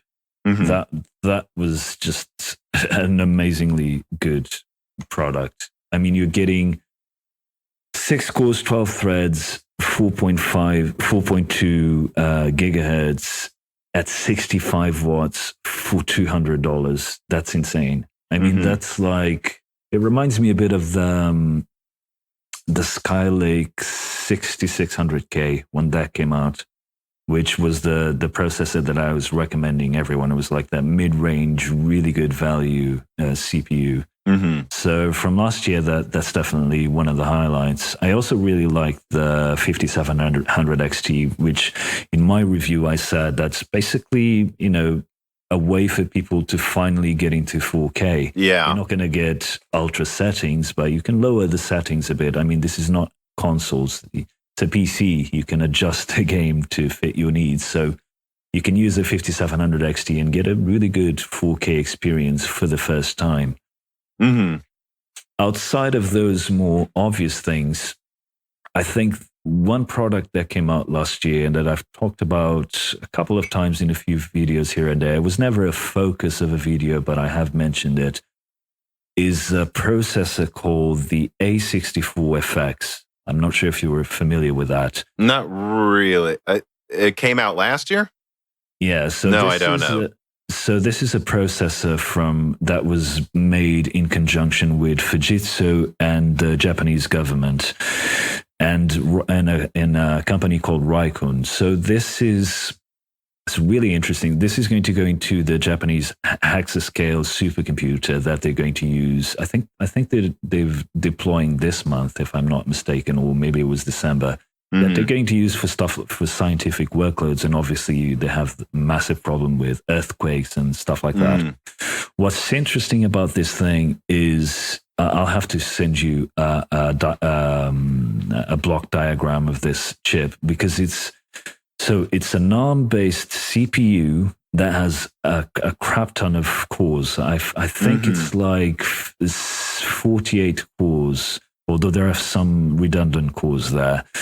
It has HBM next to the cores, and it behaves both as a CPU and a GPU, and it doesn't use RAM. So this is put on a tiny U-Racks, those server U-Racks. It has two of them, so a dual socket with two A64FX chips, water-cooled, with no RAM, so they share the memory between it. And it's faster than Volta at GPU workloads, and it's faster than the fastest Xeon at CPU workloads, and it's super efficient. Yeah. One thing that I've enjoyed seeing when I was at Hot Chips is I was really impressed by the Cerebras chip. Did you see that? The wafer scale one. Yeah, the absolutely hilariously huge one. Yeah, that's really interesting as well. Yeah. And it puts so much cache on there that, like you said, it just has its own memory. And it's way quicker to access it, of course, actually on the wafer than anywhere else. And I gotta say, and that's one thing too, where it really seems like things are getting much more interesting than I ever remember them being 10 years ago. It was very, very binary 10 years ago with just a few companies and their releases. And it feels like, at least in 2019, we started to actually see some cool stuff, and including in names that I hadn't heard of before. Right. Yeah, I mean, some of these things take decades to become viable. And we had that period in the late 90s up to the late 2000s where, it was just the low-hanging fruit. It didn't make financial sense to invest in some of the things that we're seeing now, because you had frequency scaling and Moore's law and all that. So now they're having to actually, be a bit more creative. And also the C9. That was something that I found through your channel, the C9 55 OLED panel. That was also a really incredible product from last year. Yeah, and I'm seeing some interesting TVs, to be fair, come out from other people as well. They're not really TVs. I'm not interested in an 8K TV right now, but I do find it quite interesting that if I go to a Best Buy, I can get one. It feels like things are, again, I think things are just getting quite a lot more interesting. Yeah, I guess I want to add on to your R5 3600 thing as well, with just the fact that I continue to think that the fact that AMD is continuing to produce R5 1600s, but now they're just, basically R5 2600s. They're making, 12 nanometer Zen Plus 6-core chips for $80, like $80. And it's completely changed like what it even means to be a budget build. I mean, you get an $80 12-thread CPU, and that thing's gonna feel and run with a M.2 SSD just incredible. Like it'll feel pretty much as good as a high-end build, and it's kind of changing. I guess so. I want to touch on that too. Just like, and then you also have like one $30 2700Xs. Like, there's AMD's strategy of continuing to sell Zen Plus on 12 nanometer. I think at the very least, it makes Intel's entire Celeron through i5 lineup a joke now. Yeah.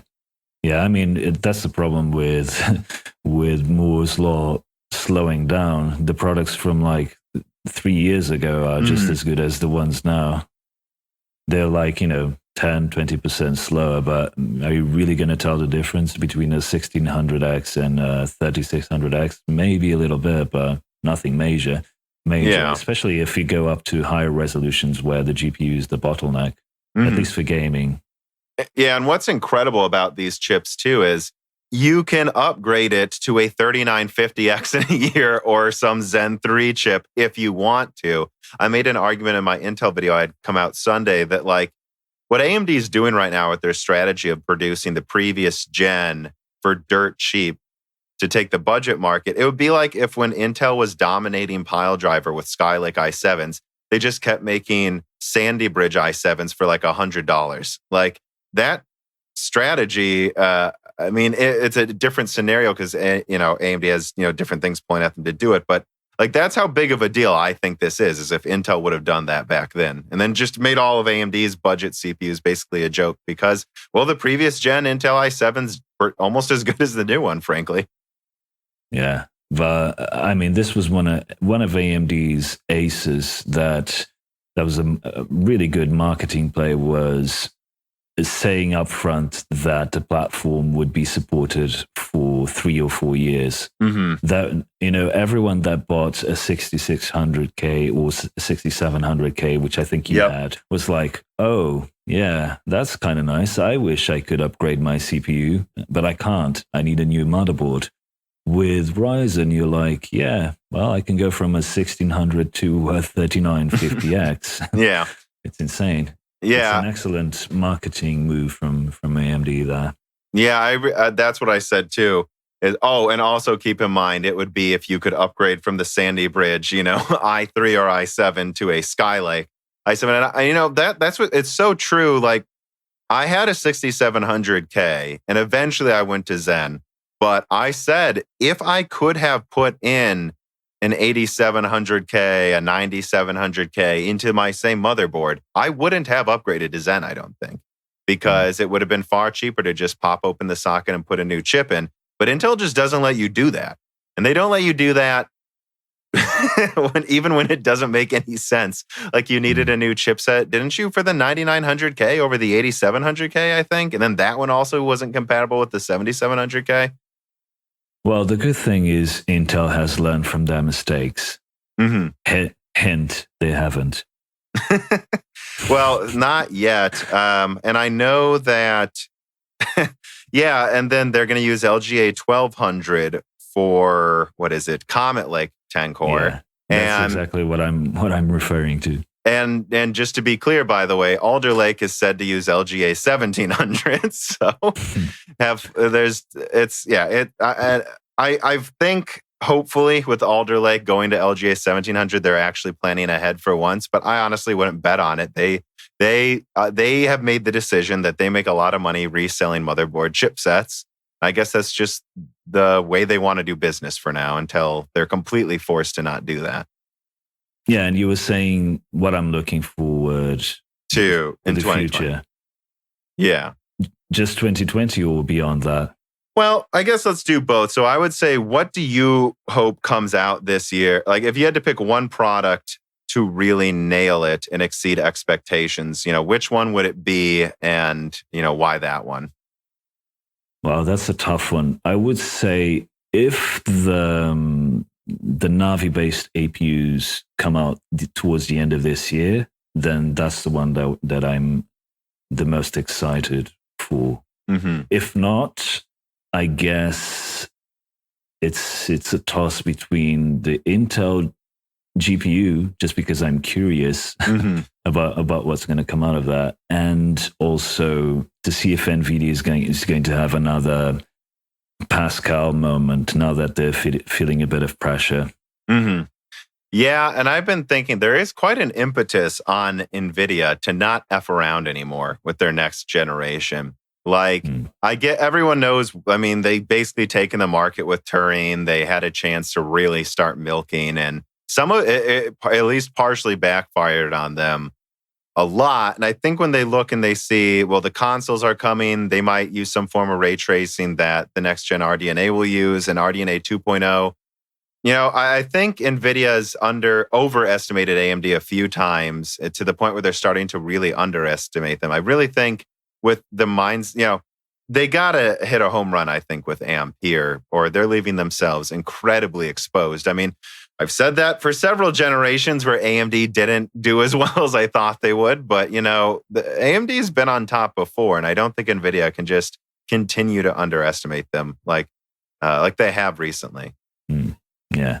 But yeah, so I don't know. I mean, I'd say I would hope that Big Navi actually nails it. I mean, I don't know. Something like that would be nice. And I've actually also said I hope Intel continues to at least be good enough on desktop that they stop AMD from completely going, stupid with the prices. Yeah, I hope so. I mean, I've been hearing some things from AMD that are not very promising for Intel. So Intel really has their work cut out for them. Yeah. And so someone writes in, Dermish says, in your last video, you said Zen 3 is coming in 2021. He's talking to me. Quarter 1, 2021. Are you referring to the whole line, or can we still expect lower end SKUs late 2020? And yeah, I think, Zen 3 is coming out this year. They're saying it, but I still think it's going to launch like it launched July, I think, last year for Zen 2. So I kind of see it being more like an August, September launch for Zen 3. And if that happens, I don't think we can expect the full lineup until quarter 1, 2021. I don't know if you want to comment on that at all. Yeah, I'm not sure what they're doing. I thought I knew what they were doing. I thought this year, I think we talked about this last time. I thought they were going to focus on laptops, and that Zen 3 would just be, a refinement of Zen 2. Now their communication is that they're continue to push the envelope, and they're going to have another massive increase in performance. But from the roadmaps that I've had access to, what I'm seeing is way less impressive than what they actually had planned. So I think they just pushed back some of the stuff that they had to 2022 and all the way back to 2024, and are going to do a more incremental release every generation. But I'm not sure, because their communication really doesn't reflect that. They seem very bullish on Zen 3. Well, I mean, yeah, and I've been bullish on it the whole time. I mean, the line I keep saying is it's called Zen 3. If it was Zen 2 Plus, they would call it Zen 2 Plus. Now, does that mean it's going to be as revolutionary as Zen 2 or, I mean, frankly, Zen 1? I don't know how you define revolutionary. I don't think it's going to blow people away as much as that. But then again, I don't know. I always am surprised at how unblown away people were with like Zen 1, for instance. I mean, some people seem to get it right away, but there were a lot of people that were just like, well, you know, it's 10% worse at gaming than a 7700K, so who cares? Yeah. But yeah, I mean, I don't know. I think the full rollout won't really be till early next year. It doesn't make that much, as much as I think they're going to get out a new impressive gen technically this year. Let's keep in mind, this year is almost, I mean, we've barely started this year. I think they have many months that they want to just focus on telling people, no, just buy Zen 2. Yeah. Do you think, so Andrew DeVille writes in, he says, do you think AMD will make a gamer CPU like a Ryzen 3850X or 3750X with 2 chiplets so they have more L3 but more disabled cores? I guess let me ask you that. Do you see either that happening or any other kind of like speed refresh, anything else they'll probably add? Like, I mean, I know there'll probably be like a 3900 non-X, right? But like, do you see any other like real rollout along their product stack here? Okay, so there are several things here. So regarding the L2 and L3, I don't think that's going to make any difference for a gaming CPU, rather than that you can just keep more things in the CPU, so you reduce latency. So that helps a little bit. But gaming is really more tied to frequency. So as far as more CPUs coming out, I think it's possible, because I was reading an interview on Anantech that Ian interviewed Lisa Su, and she said something that I thought was curious. She referred to TSMC's when she was talking about availability. She talked about TSMC's 7 nanometers, 7 nanometer plus, and 7NP. So 7NP is that process that they have that's kind of like 7 nanometer version 2. It has like a 7% increase or something like that. So this is not the same as 7 nanometer plus. This is a different thing. So I think it's possible that, because I don't know of any current products that use that process, I think that's maybe AMD will refresh the current lineup with this 7NP and get an extra 7% performance there, and also use that budget to reduce power on a few other products. So maybe they'll have some sort of product just for OEMs, a lower, which uses less power. So I could see something like that. As far as he was saying is 3750X, I think that's actually wasn't that on the There was some rumor, leak thing, yeah. Yeah, I mean, I think it's possible. I don't know what would make that specifically good for gaming. Maybe if they can get higher frequencies. I mean, I think it's possible. You know, let me bring this up too, since we're talking about processes so much right now. Carbon Cry wrote in with a question, but I'm just going to kind of summarize it here.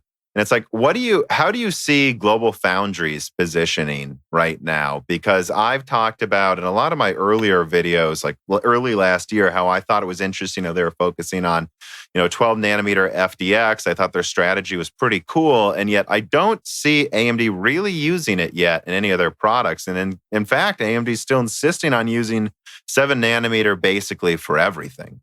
So, I mean, they have a lot of interesting IP. And, like SOI instead of FinFET is an interesting choice. But where do you see Global Foundries' place moving forward? Do you think it was a mistake too? Let me just ask that, to not go to 7 nanometer?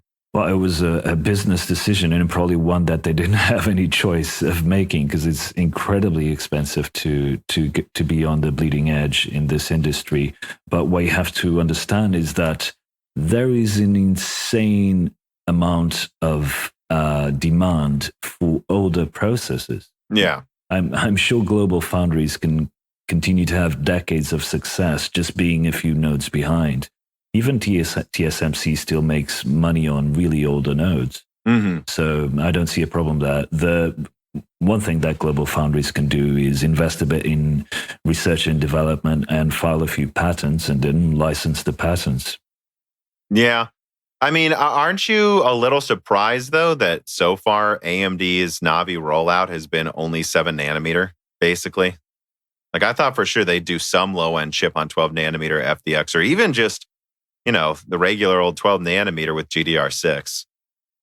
It was probably because they got a bit burnt with the products that they made at Global Foundries and never really met expectations. I think that's the issue there. They're like, okay, let's just go to TSMC and get things done properly. We'll pay a bit more, but we will get good products out. I think that might just be it.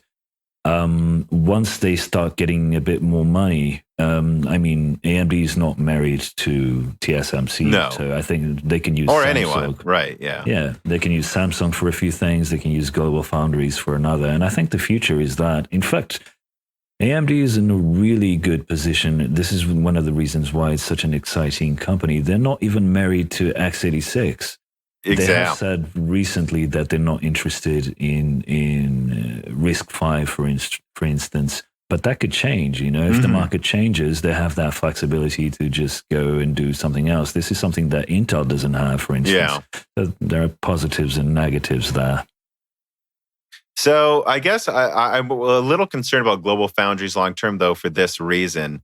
Just the fact that TSMC is being smart in that they're like, well, here we are. We're ahead of everyone else, and we're probably about to be way ahead of everyone else.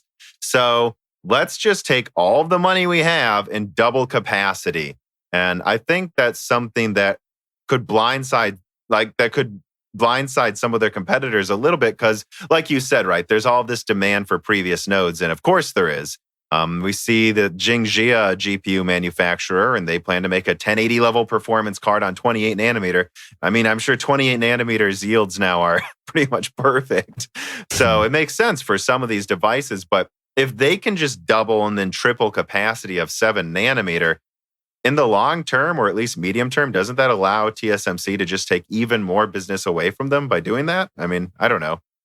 Yeah, I don't know. I mean, from what Jim Keller said in one of his talks, I think it costs like $40 million to create a device on 28 nanometers now from start to finish. That's insanely cheap. Yeah. Yeah, I guess I just get concerned. The reason I get concerned is it's just like, well, if they just make enough capacity to be twice as big as Global Foundry, can't they just eventually offer lower prices for some of their 7 nanometer products that kind of make... Because if you're someone like AMD and you're going to make a device and it's like, Global Foundry's 12 nanometer, they got really good yields, they got plenty of capacity, and, they're offering, a substantially lower price. But if I have to pay twice as much for something that will be twice as good, wouldn't you pay that though? I mean, again, I know I'm just thinking kind of long term, like how long will that last to just use older nodes? Yeah, I don't know if it's sustainable. It hasn't been for all of the other foundries. Exactly, right? It didn't pan out for them. Yeah, there were like 30 to 40 foundries 15 years ago or like 20 something years ago. Now there are 3 or 4 that are on the latest nodes. So it's a tough business. I mean, Samsung is investing 115 billion or something like that until the end of this decade. That's more than the GDP of some countries. Yeah.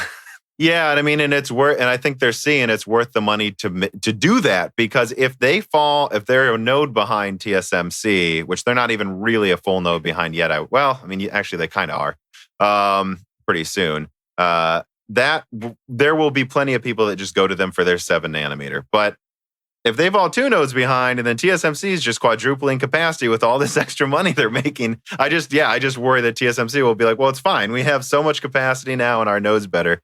But I mean, I guess we'll have to see. I guess I do think that I do wonder how long that can last, but it's all pretty much speculation right now. And I did at least at first think their 12 nanometer FDX was interesting for the fact that it seemed just as efficient as 7 nanometer or close, while being substantially cheaper, right, and more reliable, at least at first. But I don't know, 7 nanometer is getting good yields. But I guess, can I ask you this? So Andrew Martin asked, besides the CCX redesign, are there any other features you're expecting from Zen 3, like big features? Besides from that CCX redesign. Yeah, it should have latency and IPC improvements, of course.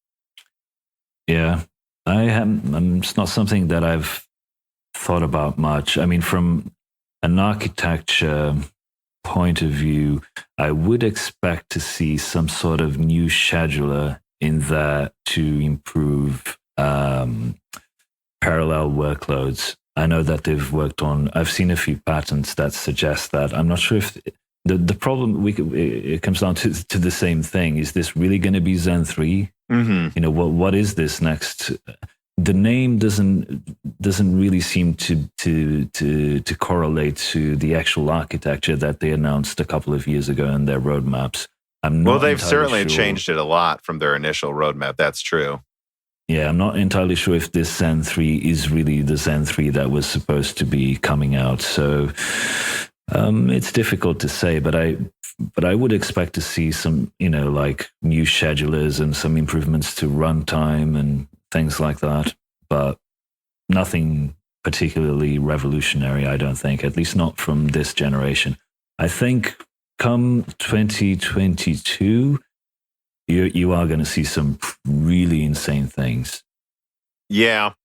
I guess when it comes to scheduling, I've noticed an interesting thing, by the way. Like on my side monitor, I'll just have like, like task scheduler. I'm looking at my 32 threads for fun while I'm gaming. And I've noticed how much better, at the very least, Zen and Windows are at scheduling than I remember any of my i7s.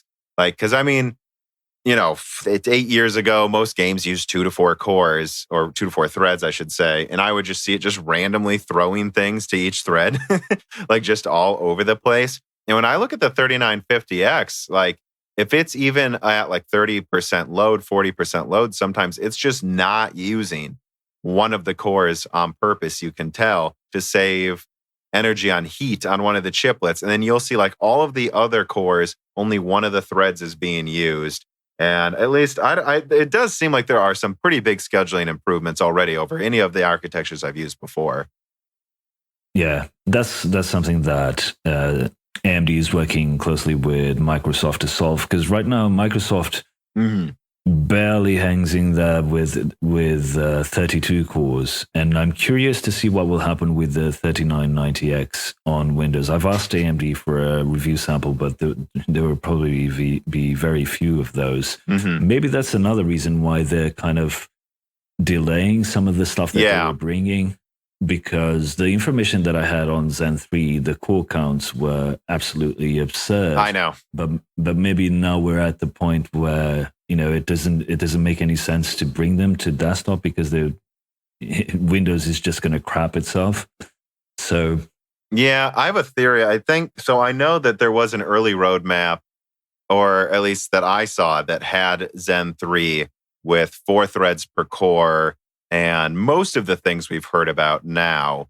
But then they removed that, of course. And I think I got in a conversation, I think it was with Carbon Cry, about this, how I also got some indication that they had troubles with scheduling with Zen 3, with having so many threads. And they were like, why are we doing this? We're already redesigning the CCX. Wouldn't it be better to just focus on making sure it has as low latency and as high IPC as possible in the short term, add all of these other efficiency improvements? Because if we add either a ton of cores or 4 threads per core, you're going to want to make sure they're actually utilized, and bringing that so soon. I think there was a decision at some point in mid to late 2019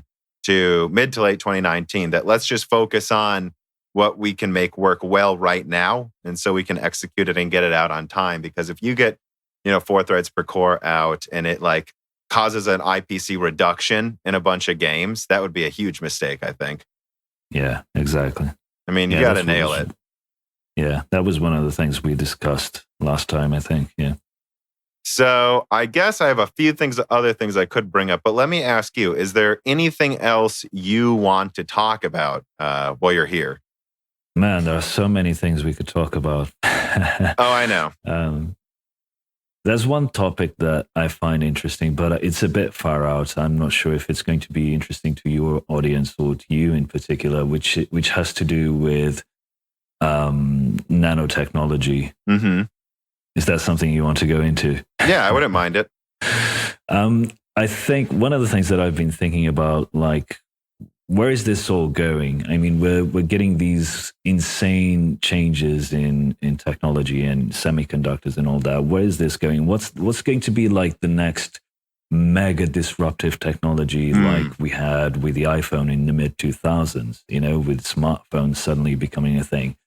And what I suspect will happen by the end of this decade, and bear with me because this is a bit insane, there will be some sort of advancement in nanotechnology that will allow us to have non-invasive or bearable neural implants to the point where instead of you carrying around a smartphone, basically a computer, you're going to have that implanted in your brain. So you're going to have parts of your brain that connect directly to the internet. I know this sounds a bit crazy, but this is something that I've thought about. What's the next evolution? If a smartphone is already almost a part of you, it is. It's an extension of you, and it connects you to the whole world. Why not just remove that physical device and put it inside of your brain? If that happens, I mean, the possibilities are endless. You can start with small things like just connecting to the internet, and that's cool because you have access to information instantaneously.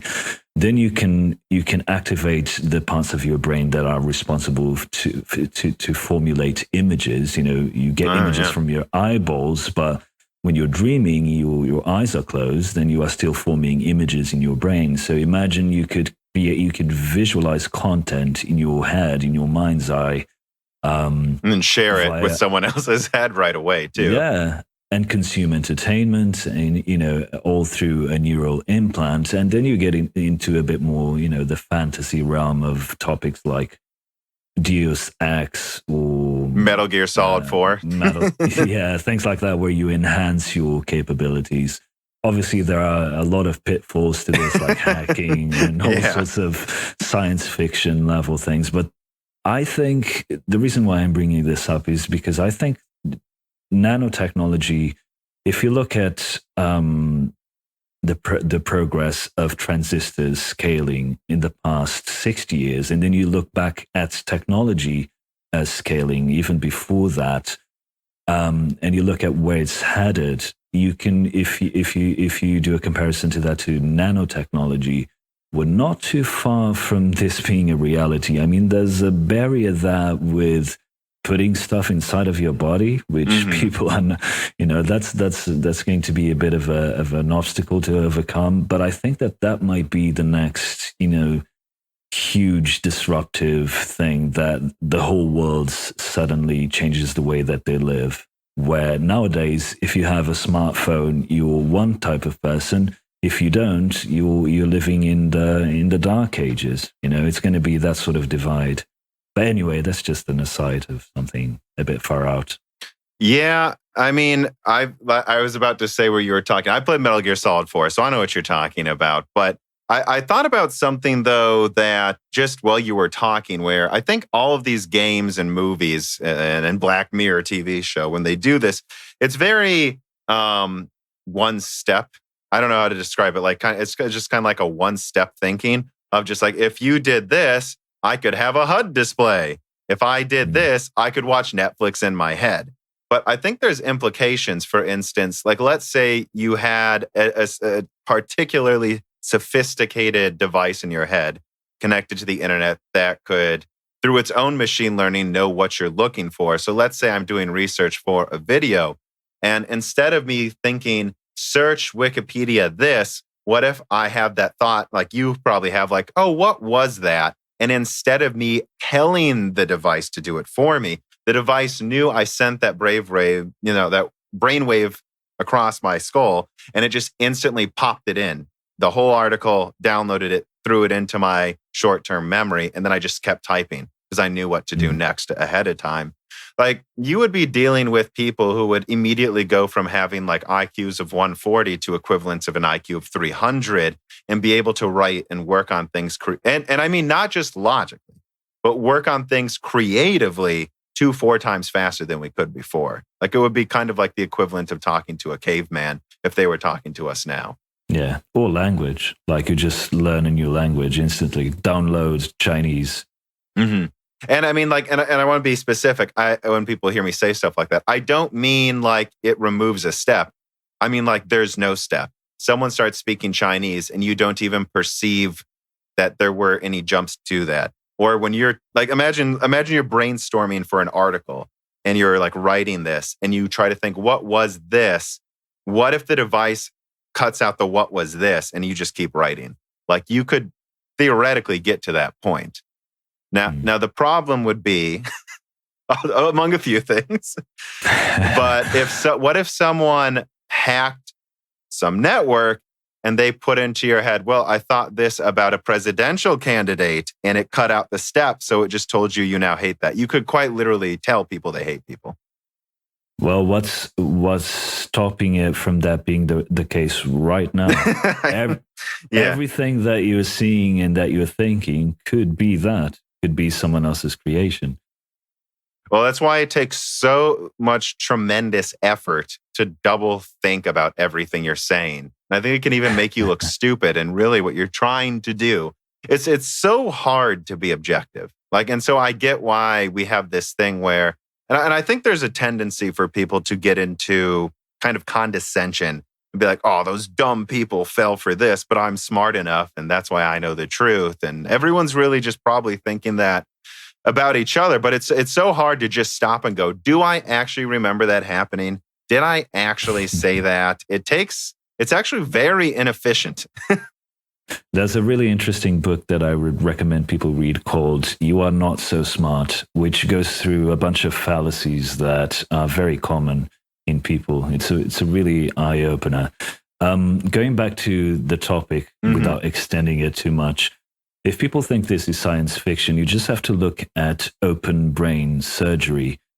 Because the brain doesn't have any pain receptors, you can touch parts of the brain and something will happen. Mm-hmm. And when people are performing surgery, they can, for instance, they have found this, they touch a part of the brain and someone starts laughing, not because that particular brain controls laughing, but because that particular part of the brain controls irony. Oh.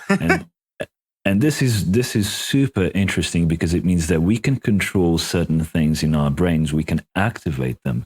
So if you imagine this on a nanoscale, it's not too crazy to think that you can create, for instance, a dreamlike experience inside of your brain. You know how we dream and we see images and we see things happening. Mm-hmm. So it would be like virtual reality, except your brain is formulating those images, is projecting them inside of your mind's eye.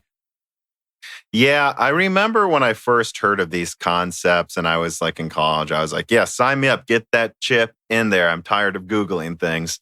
But in hindsight, I'm like starting to go, I don't know if I do want any of that. Like, I'm totally fine with like a completely black boxed, not connected to the internet device where like, oh, what if I just could shoot a flashlight out of my finger? That'd be cool. I wish I always had a flashlight in my finger. Or like I just could tell the time. Or like there was a compass built into my head. But it wasn't, well, I mean, it's technically a magnet, so there's got to be some way to screw with my brain by hacking it, right?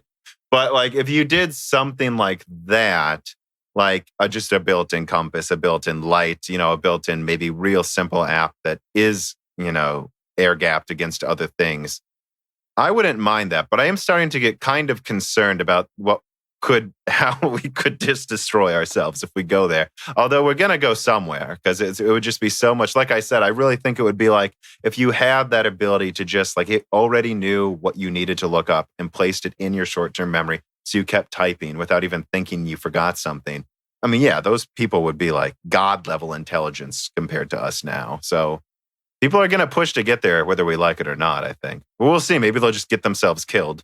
Probably. Yeah. But you can think about it this way. The reason we have terrible short-term memory is because we sacrificed a bit of our brain so that we could have language. Mm-hmm. So if you look at chimpanzees, they have photographic memory because they don't have a part of the brain that's dedicated to speech. We let that part of our brains go through millions of years ago so that we could have language. By having neural implants, we are just adding more capability to the brain that maybe we would have anyway, except we had forks throughout our development where we had to make a decision. Is language more important than short-term memory? Yeah, probably is. Well, have you ever seen the movie Arrival? I have, but I can't remember anything about it. That really dealt with all of this in really interesting ways. And I'm sure you've heard of this, how certain languages perceive time differently, right? Like our very Western view of like, this is what time is. This is how we think about the past and the future. Many languages in Asia, they think of it completely differently. Like they might not even have a past tense. It's just things happen and it happened in the past, but not really. It's just you did that and that was good and it benefited you now. And that's what, there's lots of discussions about how that might make certain cultures more likely to plan for the future. But Arrival deals with this concept entirely in a pretty fantastical way, which is what if our obsession with making written language just written versions of what we're saying instead of its own differently perceived language? What if that's getting in the way from us perceiving the future and the past in a different way? And it really runs with that idea. It was a really interesting movie, I thought. But yeah, I remember that now. But anyways, though, I guess when it comes to futurism, the one other thing I would bring up too is, so that's a very computer, like way of looking at what's the next big leap. When I think of leaps and types of like culture, I think of like how we kind of went into different ways of instant communication and travel. So there was the age of nothing. You walked places. Then there was the age of sailing where it's like, okay, so it makes sense to have a country a little bigger, like the size of Rome, because we can travel across the Mediterranean everywhere. That makes sense. And then you get into an age of like better across ocean, faster travel where it's like, well, we can get anywhere on Earth if you... So I guess what I'm saying is, in the ancient times, you could get anywhere on Earth if you gave someone 20 years of walking. And then we get to the Roman times where it's like, you can pretty much get anywhere on Earth in 5 years of walking, sailing. And then we get into the age of discovery where it's like, well, you could pretty much get any square foot on Earth if you wanted to in about half a year to a year. And then we got to about a month. And now we're to the era where it's like, if you have a fast plane, I can get you any square meter, anywhere, pick it on the map. Doesn't matter how remote. If we really tried to get you there, we can get you there in a day. So we're at the day travel.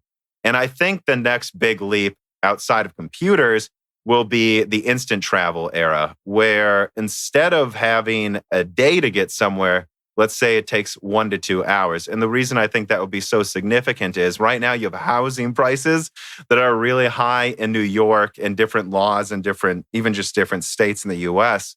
And at a certain point, you might ask yourself, well, if it takes me an hour to get from where I am, which I've now have a P.O. box, so everyone knows, Peoria, Illinois, there's no reason I couldn't just have this house that's way cheaper than in New York, like a tenth the price, and commute 1 hour and work in New York.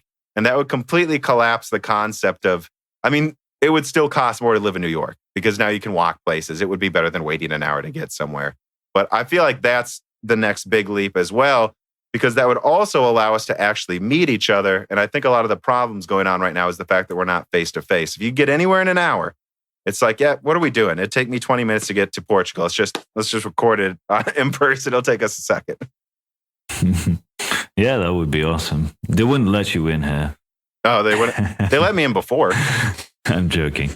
Yeah, we have that sort of thing here in Europe a lot. I used to, when I lived in London, I had a colleague who commuted from Spain. Oh, and how long did it take him to get there? Was it by train then, and then goes to Paris, and then? No, but he flew. It's like a couple of hours. Mm-hmm. Oh, so he just did that every day, or he would work the weeks in? No, every day. Oh, wow. Yeah. Yeah, there's some people that do that in America too. It's a bit more distance though. So usually you drive in America, frankly. But yeah, so I don't know if you've like the implications that would be if like, because we would have to completely change how we think of laws. Like you can't, well, okay, I can be in Pakistan in an hour. So does it really? And taxes would be thrown out the window basically at that point, because like, how are you going to decide where people are taxed if I can be in 5 countries in one day? But yeah, so. Okay, so I thought that was an interesting discussion, though. Is there anything else you wanted to talk about with regard to futurism stuff? Well, we'll leave it for next time. I was going to say this is going on pretty long, and I'm getting a little tired here. This is technically my lunch break. So, yeah, I've got more work to do as well. Of course, any other time you want to come on, I mean, here, I'll let you plug yourself as long as you want to here, too, or anything else you want to plug. Well, just visit my channel, Coreteks, YouTube/Coreteks, and subscribe. I'm almost at 100,000 subscribers. So if you're not subscribed, help me get there. Mm-hmm. Okay. Well, I guess that'll do it then. I'll talk to you again sometime soon, I'm sure. And yeah, thanks for coming on. Have a good dinner then, I think. Thanks, man. Mm-hmm. Bye. Bye. Broken Silicon, a PC hardware and gaming podcast, is predominantly brought to you by me, Tom, of Moore's Law is Dead. And you can find all of my content, including videos, articles, and this podcast at www.mooreslawsdead.com. And of course, it is also often co-hosted by my brother, Dan. And it is edited by my sound engineer, Gerard Cortez. You can find his contact information at www.mooreslawsdead.com. You can also find the contact information of my article editor, Carbon Cry. Now, of course, if you want to keep the show running, I really do hope you rate me on your podcasting platform of choice, share it with your friends, and if you have the money, but only if you do, consider supporting me on Patreon at Moore's Law is Dead. If you do, you get access to the Discord to talk to other enlightening people who work not just at AMD, not just at Nvidia, but often in the server space and other computing areas that people often overlook. And of course, if you support it, you can get access to reading these people's names that keep the show running. But without further ado, let me give thanks to my greatest supporters. Bootman, Hunter Drake, Dean, Benny Berlin, Justin Yant, Thomas Rupp, Tomas Barrage, Bolix, Jordan Betcher, Muhammad Al-Kawari, Carbon Cry, Prime Tech TV, Justin Parrish, Zachary Martin, Terrence Herod, Carl Marco, Phil S., Thyrister, The Ninth Dude, Greg Renegar, John Bible, Larry Hoskins II, Night Road 77, The Mechanical Philosopher, Lebo King Kilo, Fatboy Diesel, Derek Evans, Matthew McMullen, Christoph Novak, Neil X01, Matt Salem, Aaron Close, Sexy, Scott Schoaf, Frederick Lau, Alexander Delar, Alethros, Telos, Hayden, Craig T. Wanchek, Jacob Barber, Exoti, Whiny Care Bear, Matthew Lane, Paul Jones, Jan Ronner, Rubber Ducks, Michael Costa, Ali Robertson, Gordon Lamb, Sadler, Chrysantine, and I love you, Lynn and Jim. Yeah, those are my parents' names, and a friend named himself that as a joke. Thank you to everyone for the support, and thank you to Sahara for the music.